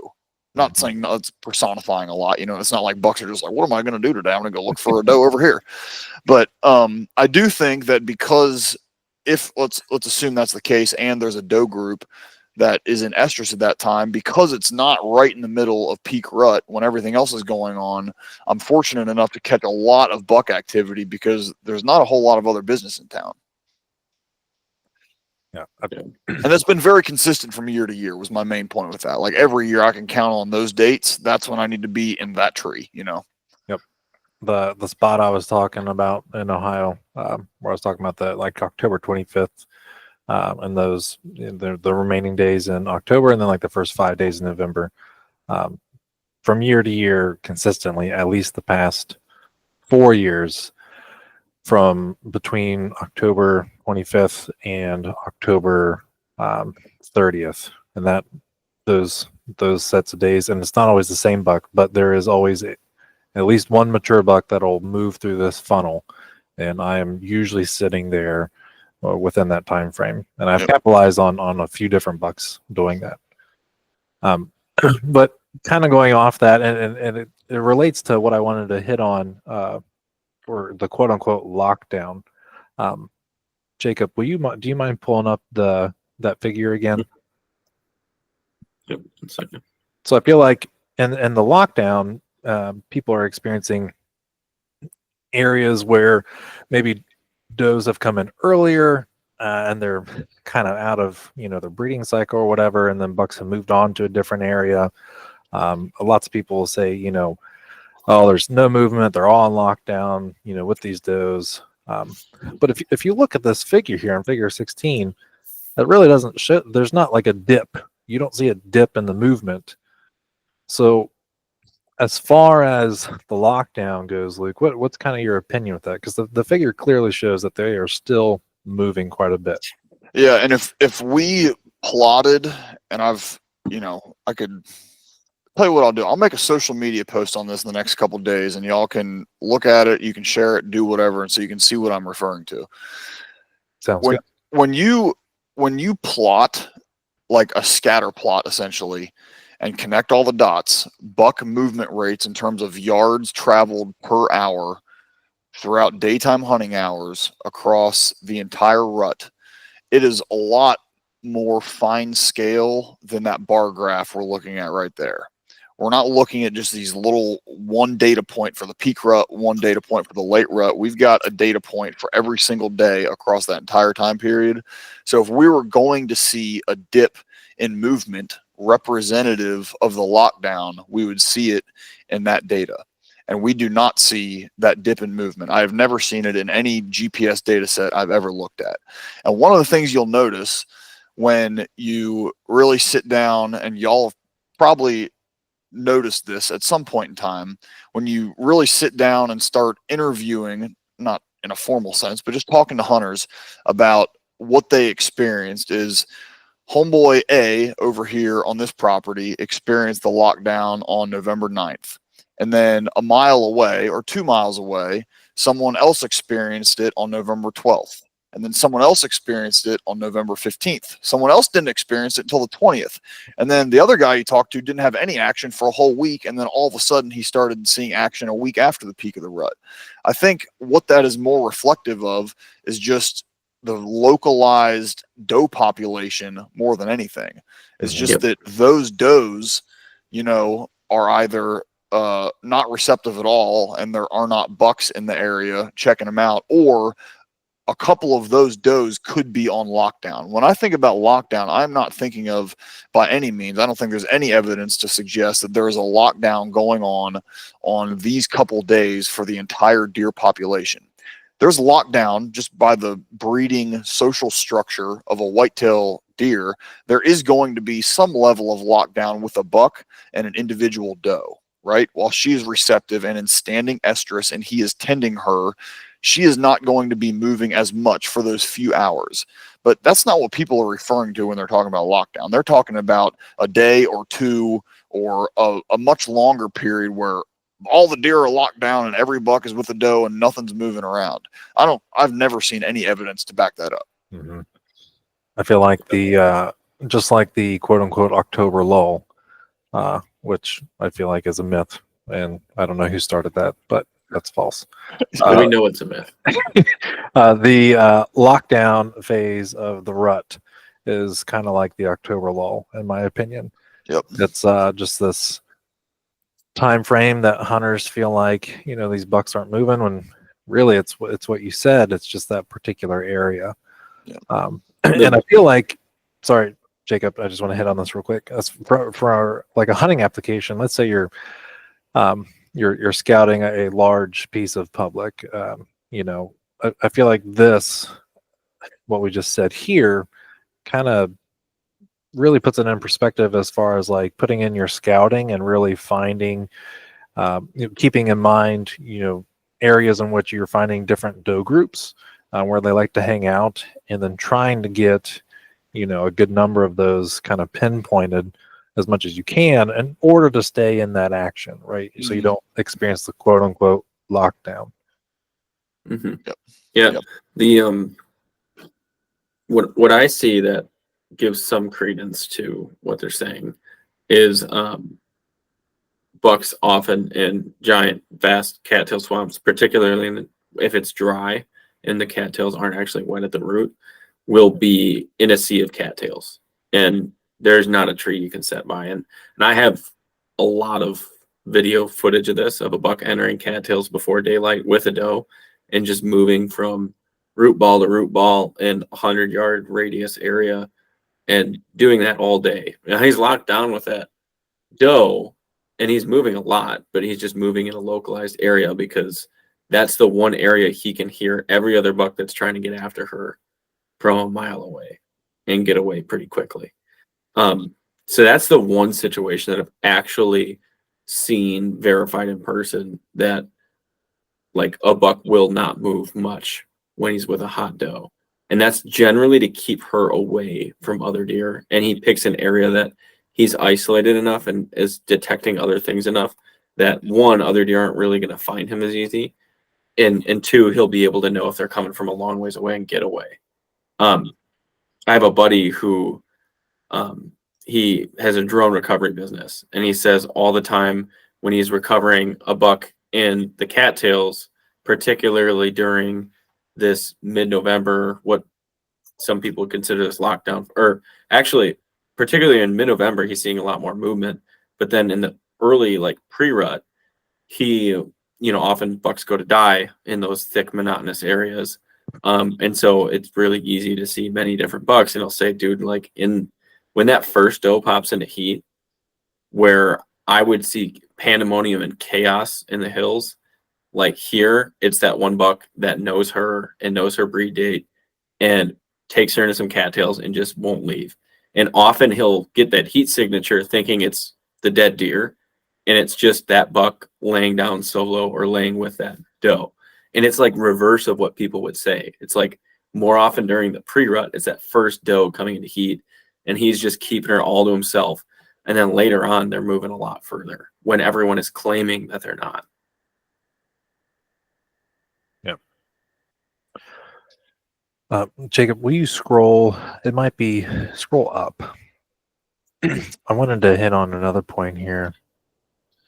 What are you looking for? It was what Luke was talking about earlier, the daytime and nighttime movement. By rut phase? No, that's not that. Luke, do you remember what figure this is? It might be up more.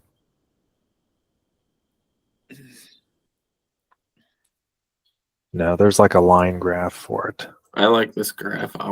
Figure 6. Figure 6. Look at figure. There we go. Yeah, figure 5 and 6 maybe. Yeah. So going back to what you were saying earlier, as far as like where you see that movement, kind of get closer together in this, you see a pretty big increase in the pre-rut and peak rut time frame as far as daytime movement and nighttime movement here, as far as like hourly distance traveled. So I just feel like that's a really good, for anyone that's listening, I feel like this is a really good visual as far as, bucks being on their feet in daylight more often during this time frame. Yeah, there's actually only, now that I'm glad you brought this up, there's actually only one point on that entire graph where daytime movement exceeds nighttime movement, and that is right on the cusp of when the peak rut starts. It's not in the middle of the peak rut. It's kind of right on that transition between pre-rut and peak rut. So that would, for most of the whitetails range, would probably be on that November 6th, 7th time frame, somewhere in there. And that is, not only is that the most hourly movement in terms of yards per hour that a buck is moving at any time throughout the entire year, but it's also the only time where daytime movement actually exceeds nighttime movement. And I don't want to put too much stress on the specific time, because it's very likely that from one year to the next, that little random oscillation in the movement would change some. But I think, that pre-rut to peak rut transition undoubtedly is a phenomenal time to be in the woods, just because of how much ground bucks are covering during daylight hours. Not only how much ground they're covering, but potentially how much new ground they're beginning to cover relative to what they were covering, weeks prior. Yeah, this is really interesting to note that even when it's saying no rut, assuming a buck is going to move at the daytime movement rate all day long, which, spoiler, no one listening, the nighttime movement rate is higher, that buck is still going to travel 2,400 yards in a day. Yeah. That's crazy to me. Like, if that buck moves as little as he will move all day, he's going to move 2,400 yards on average. Yeah. And I think it's a good point you bring up too, is that no deer is the average. You probably have deer moving 240 yards or 200 yards or 40 yards during daylight. You probably have deer moving 10,000 yards during daylight and crazy stuff like that. Yeah, and I think Bronson touched on this when he did the podcast with y'all. I can't remember specifically, but one thing I do want to make clear to the listeners or people looking at this graph, when you're thinking about, in the peak rut, bucks moving 2,500 yards during daylight hours, that does not mean that they move, 1,740 or 1,760 yards, whatever, is a mile, right? So 2,500 yards is well in excess of a mile. And that does not mean that bucks are moving a mile as the crow flies from point A to point B. We have this term that we use in the deer movement world called tortuosity, and like how tortuous a buck's path is. A highly tortuous path, I could stand up and I could walk around my kitchen and walk a mile and not leave, a 20-yard radius, or I could walk a mile and be a mile away. You know what I mean? And so some of these highly tortuous movements in the peak rut, potentially this is a great example of what you mentioned a minute ago, Jacob. The buck in the cattails tending a doe all day long, he might have moved close to a mile, in terms of how many feet his hooves traveled, but he certainly did not go a mile from point A to point B. Yeah, that makes sense. And I listened to a podcast that Bo Martonic did. We actually, it's funny, we just talked about it before the podcast. But podcast Bo Martonic did with a really great tracker on P. I can't remember his name right now, but he talked about this guy had tracked many, many deer in snow up to their beds and shot them either in their beds or right next to their beds. And he notices that bucks, when now this is a very small scale example what you're talking about, but bucks, when they start to get closer to their beds, get more tortuous with their route. They start to bob and weave, and he's like, all right, I need to slow down. This deer's starting to change direction. The same thing we see with Shane Simpson that we've had on this podcast describing trailing deer, tracking deer. When they get shot, they take off like a bat out of hell in one direction. When they start to get tortuous, it's usually them either bedding or dying shortly after. The same thing I've seen with certain trail camera data is that's why sometimes it's better to target them down the road versus where they're at.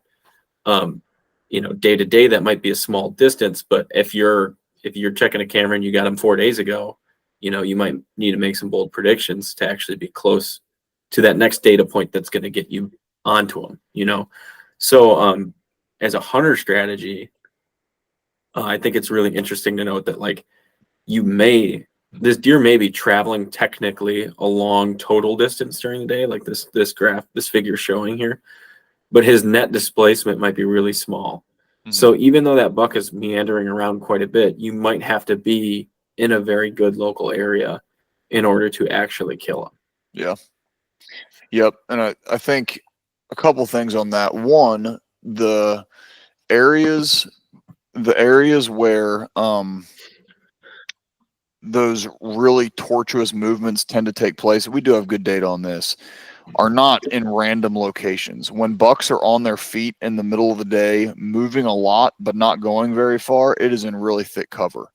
And that has been that is almost exclusively for the last 2 years been my strategy on public land. Is one of the things I noticed is that when I would set up, like when I first started hunting on a couple pieces that I was thinking of specifically, I would hunt adjacent to really thick cover, like on the transition between thicker cover and a feeding area, for example. And there would be really good deer sign there, really good deer sign. And I would see deer, but oftentimes it wasn't until like the last couple minutes of legal shooting light, and they might not be anywhere near close enough for me to get a shot with my bow. And that's the safe way to approach it. And every now and then it's going to work. And I'm not saying this is how it works everywhere. I'm just giving you an example on some of the spots where I hunt. But when I started hunting more aggressively and started getting into the middle of thick cover instead of on the transitions, that's when I started running into deer on daylight, during daylight hours, 2 p.m., 3:30 p.m., way more often. It's when I'm in the middle of the thick cover and they're moving where they feel really safe. And I say that to say that those tortuous movements are often happening in really thick areas. So if you've got reason to believe that you've got a buck's favorite 1, 2, 3, whatever bedding area is really dialed, and you can play it smart with the wind and not get in there and bust him, that is where I'd be setting up, on those days, because he could very well be moving around all day long. And undoubtedly, when a buck is on his feet and moving around feeding or tending a doe, he is much less aware than when he's just laying in his bed. He's certainly still not oblivious, but his sense of hearing is diminished to some degree. His sense of sight is diminished to some degree. And that's where he's going to be moving around, consistently during daylight hours, is in his favorite really thick areas. Dude, you've got me like completely in my head about this sit I'm going to try to do tomorrow morning. I'm like, oh God, I was in an area that I was like, this is insane for me to be here. I can shoot 5 yards at best and 2 angles, and I'm way up in a tree. And I get down to check a camera, and there's like a 130. It was 50 yards for me as I was putting a stick on a tree. I was like, okay. And now the buck I'm after, he has good reason to shift tonight, we'll just say. And where he's going to shift is just on my mind heavy. And that getting into thick cover, I've never been in one of those setups where I've been like, damn, it's close. Like I really got to shoot close. And then been like, yeah, there's no chance I'm going to see one. Like, unless I toppled an entire tree and screamed randomly, then I probably think I won't see one. But you just feel like you're in a deery situation, like you feel like, oh, I'm in it, dude. Like this is some crap I shouldn't know right now. Like a place that feels like I'm getting away with murder right now. And dude, it's a different scenario. And I think you're completely right. Like, as a hunter, erring on the side of aggression is just, we've talked about it countless times, Josh. You fail and you learn a lot. You learn a lot through a very intimate failure in an up close situation. And you succeed, well, there's your ticket, right? Then you're fine either way. So I think that people stand to gain a lot more by pushing the envelope than they give themselves credit for. I love one of my favorite things is being in those scenarios where you were in the tree stand for 3, 4, 5, 6 hours and you do not even want to take a sip of water. You were like, dude, at any freaking moment it's going to happen. And you were just literally, it is the most exciting thing. I love it. Every squirrel is like a booner, like every little noise is like, that's him. I wanted to hit on, it was kind of a harsh transition here. But Jacob, could you scroll up? Because I know we're running a little long for the listener, and I wanted to make sure we hit on this a little bit. Right there, figure 5. Uh-oh. Because Super on crazy. the episode before this, we've had a couple episodes where people talk about the moon and different aspects of the moon and how they utilize it in their hunting strategy. And I know you guys are going to dive into this more with the data, and there's going to be some stuff coming out in the future, which I am very excited for. But I want to hit on a couple things here. As far as moon phase or moon position or anything like that, do you feel like that has any sort of effect on buck movement during the rut? I am not. I don't want to say anything. We've got the heaviest. We've got the heaviest hitting moon analysis that I believe anybody has ever seen on buck movement ever, coming out very soon. Oh, nice. And I'd like to save all the punches for that. That's fair. That's fair. We've talked about different aspects of the moon, and most people, some guys talk about phase, but really I think what they're focusing on is like the position of the moon, and a lot of people, we've talked to many people that say very similar things when it comes to like moon position, and those times where it really lines up with that corpuscular movement already. It just seems like it enhances it. It's something I've been trying to keep track of just to see if I'm seeing the same thing that some other guys are seeing. Yeah. Oh, there was another point I wanted to make about this. I remember now. Going back to what you were saying with the mothers passing on the kind of estrus cycle to the does, I've heard for a long time people talk about the moon bringing in that's like what brings, or the moon or the amount of daylight in the day is kind of what kickstarts that estrus cycle. So as far as like the research or your opinion, is that more of a genetics thing? Is it any of those environmental factors? Is that accurate at all? It is genetics, and this is not my opinion. This is the research and the science of it, and there's no doubt in my mind, nor any other deer biologist or researcher's mind that I've ever heard talk about this, that it is genetics mediated by photoperiod. There's a genetic predisposition for a doe to come into estrus at a certain time, and her cue to come into estrus is photoperiod. Photoperiod triggers a lot of complicated hormonal shifts, and as the daylight begins to decrease, her hormones start to do their thing, and that is what triggers her to come into estrus on November 12th. It has nothing to do with the moon. Okay, that makes perfect sense, because I remember hearing that for a long time, and I'm like, man, that just doesn't make sense in relation to like their hormones. Like, that didn't make sense to me at all. Yeah, because let me break that down for a minute. So the rut is the timing of the rut, and you can put this in a lot of different contexts.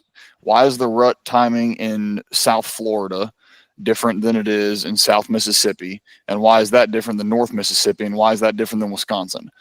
The timing of the rut is completely based on the time of year that fawns are born that maximize fawn survival going into the following winter.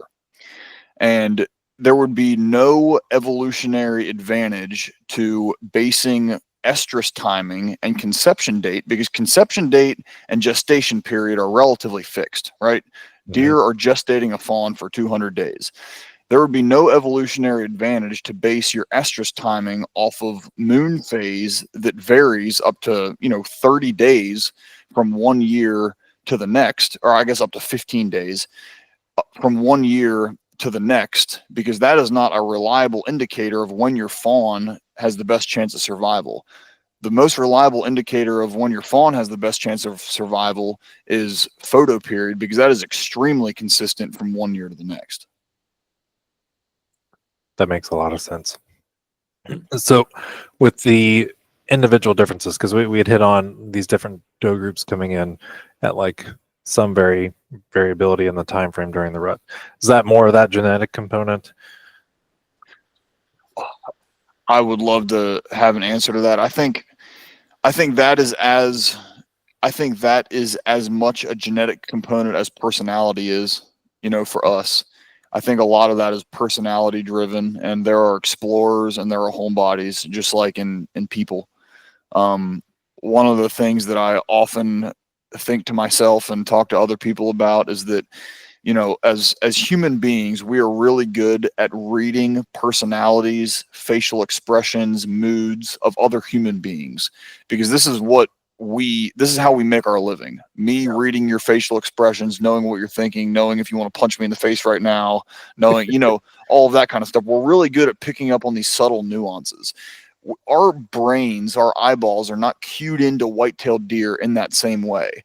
However, that does not mean that there is not just as much variation in deer personalities and deer moods as there is in human beings. We're just not as good at reading it, right? So I think that there is just as much variation in how a deer behaves, navigates the landscape, his boldness, how much of a homebody he is. I mean, when you look at the GPS data, it totally lends itself to that. There is massive, massive variation among individual bucks of the same age class, living in the same area, hunted by the same people, eating on the same food plots. Massive variation in how they behave, how they navigate the landscape, how far they travel, how many excursions they go on, how big their home range is, how much they move during daylight hours. I think it's personality driven completely. I like that. Yep. Before we move on to, I have another question I want to end this on. Luke, is there anything else in the study you feel like we should hit on for the listeners that you find important? There's one other thing, it's come out of the same data from this study, but I don't think we have it in the Buck Movement Extension publication. It's one of the things I've been thinking about a lot lately, and that I think is very interesting. And I want to kind of throw this up and ask y'all, and then we can kind of discuss it or whatever. So, have you noticed on certain properties where you hunt, or maybe based on what time of year it is, October versus November versus late season, have you noticed that deer tend to be more active during morning than they are during evening on some properties, and on others they're more active at evening than during morning on others? Josh is gonna freaking scream.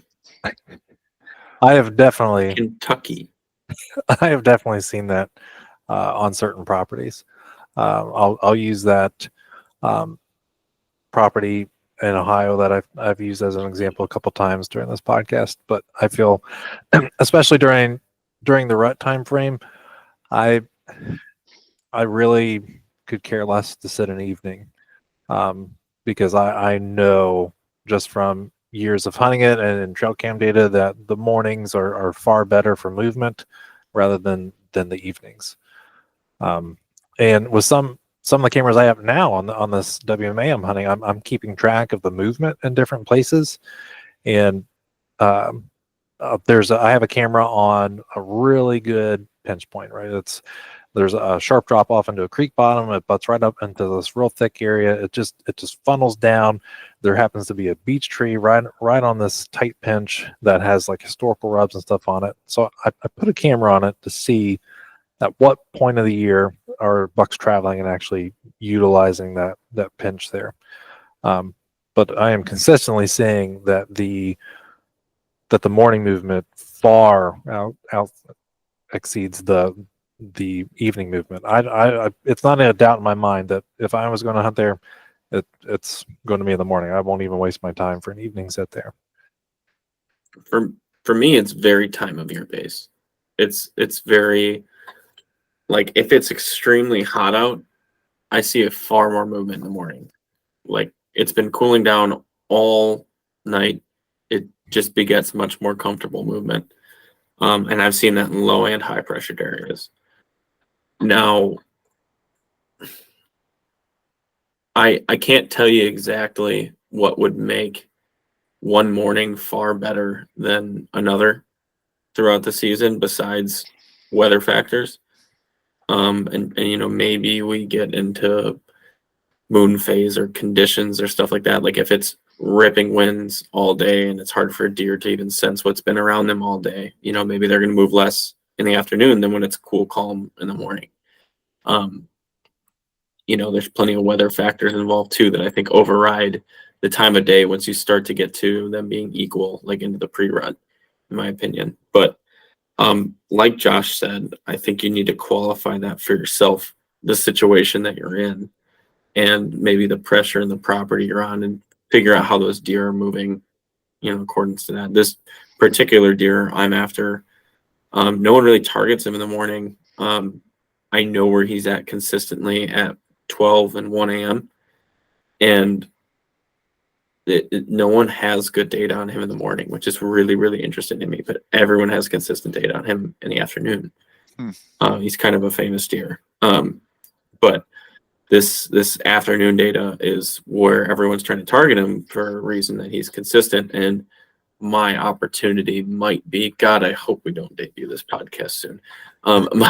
My opportunity might be the morning to set myself aside from quote unquote the competition, which is you know, a lot of people I do really respect that hunt the same public land. There's probably about 7 guys that are very serious about it out there.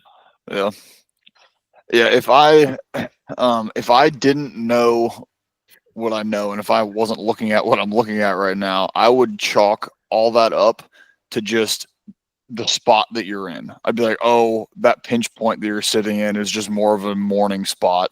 But if you average out all the deer movement on that property, it's going to be just as much in the morning as it is in the evening. Or that buck you were talking about, Jacob, oh, that's just that individual buck. Like if you look at all the bucks there, they'd be just as active in the morning as that buck is in the evening. But I've noticed this with our data, and I've noticed this with other data sets that I've looked at that are tracking deer activity in a number of ways, whether that's with trail cameras or GPS data or whatever. And I have noticed pretty consistently that certain deer populations, at least bucks in this context, at certain times of year are distinctly more active at either sunrise or sunset than they are at the other. And I don't have a great explanation for it other than, yeah, maybe it's a little bit cooler out in the mornings, especially in early season. And so they want to move more in the morning. But I mean, like the data that I'm looking at from our study, I mean, it can be a 20 to 25% difference. And that's, Wow. I mean, that's huge. Okay. Yeah, that's a big huge. difference. So I was just kind of curious y'all's thoughts, because that's something I'd like to dig into a little bit more in the future with either other projects or, you know, just observations from the tree. But, you know, that's something that I'm really starting to pay attention to when I'm in the woods is, okay, this property versus this property.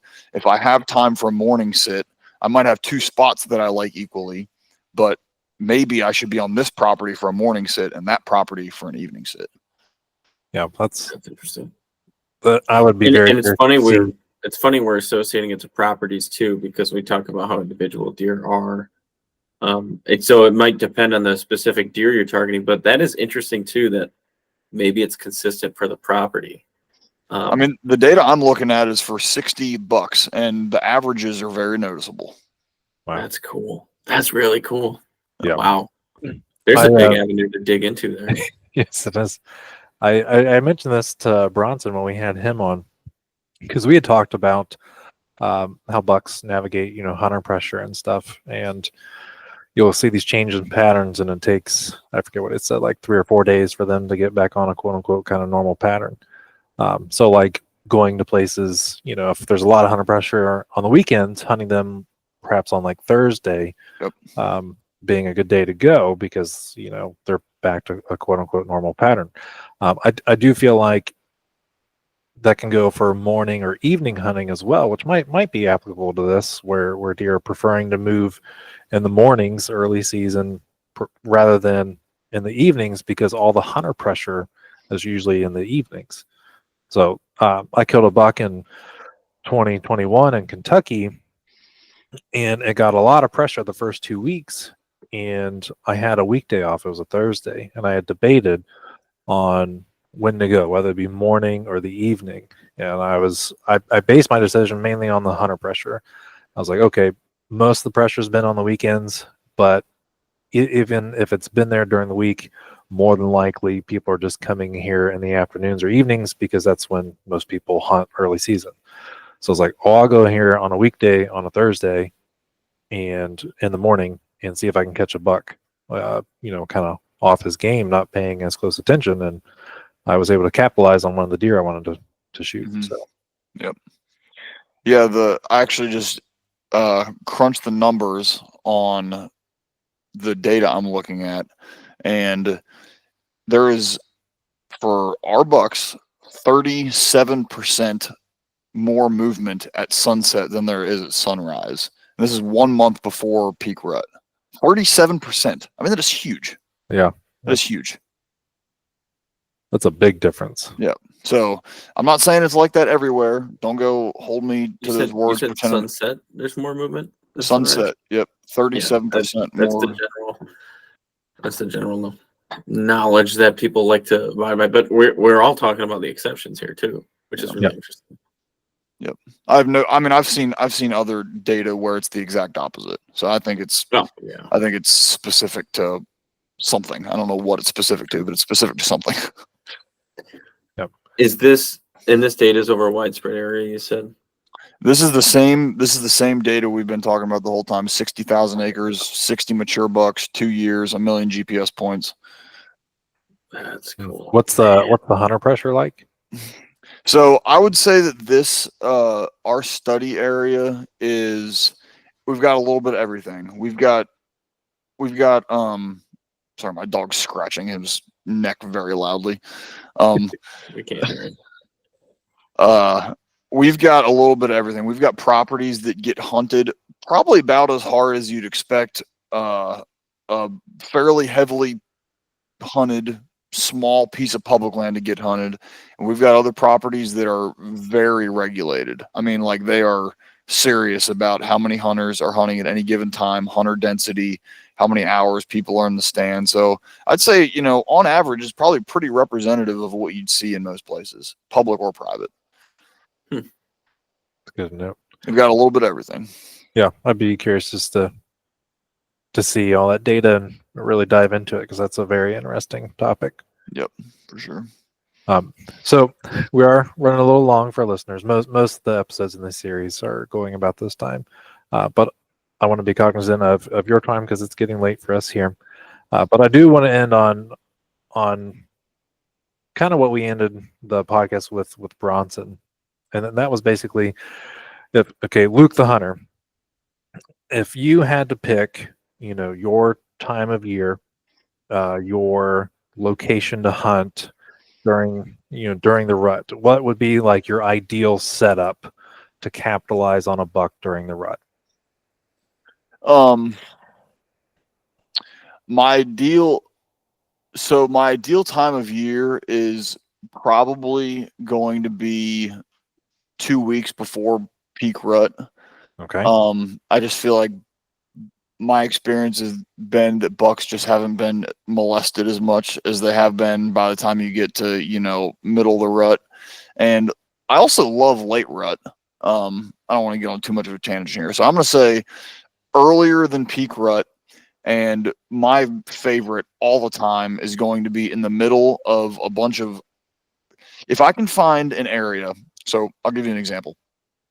If I can find an area like a shelterwood harvest or a variable retention cut where there is a lot of really thick, but a few areas of good travel corridors, for example, along a stream or an SMZ or something that deer like to travel around, but it's surrounded by a lot of really thick stuff, and deer don't necessarily move like they are out of the thick stuff even when they're in the thinner travel corridor. That is where I will be, because those areas, not only are they excellent cover and they hold a lot of deer, but if I know that there's a doe group in the area, that's obviously a plus based on everything we've talked about. And when you can get into those areas during daylight hours and deer will be cruising as if they were in the really thick stuff, because they might only be 5-10 feet from it, honestly, as they're cruising the edge of it. So they feel very secure, but they will be moving during daylight as if you couldn't see them at all, but you can see them enough for a bow shot. So that's kind of my ideal scenario right there. I have a spot just like that I was in. I was there yesterday checking cameras, and I got a couple of mature bucks in there. It's at night, but I killed my Ohio buck in there last year, so that is one of my favorite spots to target as well. Jacob, do you have anything else before we kind of end this?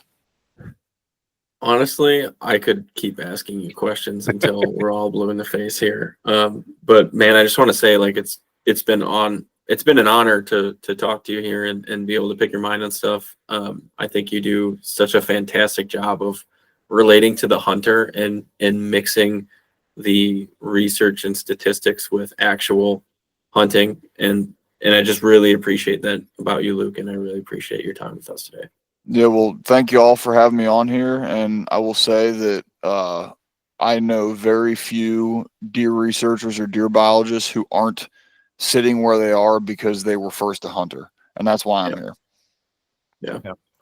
Yeah, greatly appreciate your time, Luke. This has been an awesome conversation. I think people are going to take a lot. Yeah, we'll definitely do it again when that other research comes out. When that moon study comes out, we're gonna get you on here. We're gonna have a deep dive on the moon. Okay, sounds good, guys. All right, and with that, this has been the Whitetail Apprentice Series. I've been your host, Josh Luck, and I was joined by my co-host, Jacob Sklinner. And on this episode, our guest was Mr. Luke Resop. Luke, thank you very much. See you guys next time. Thank you.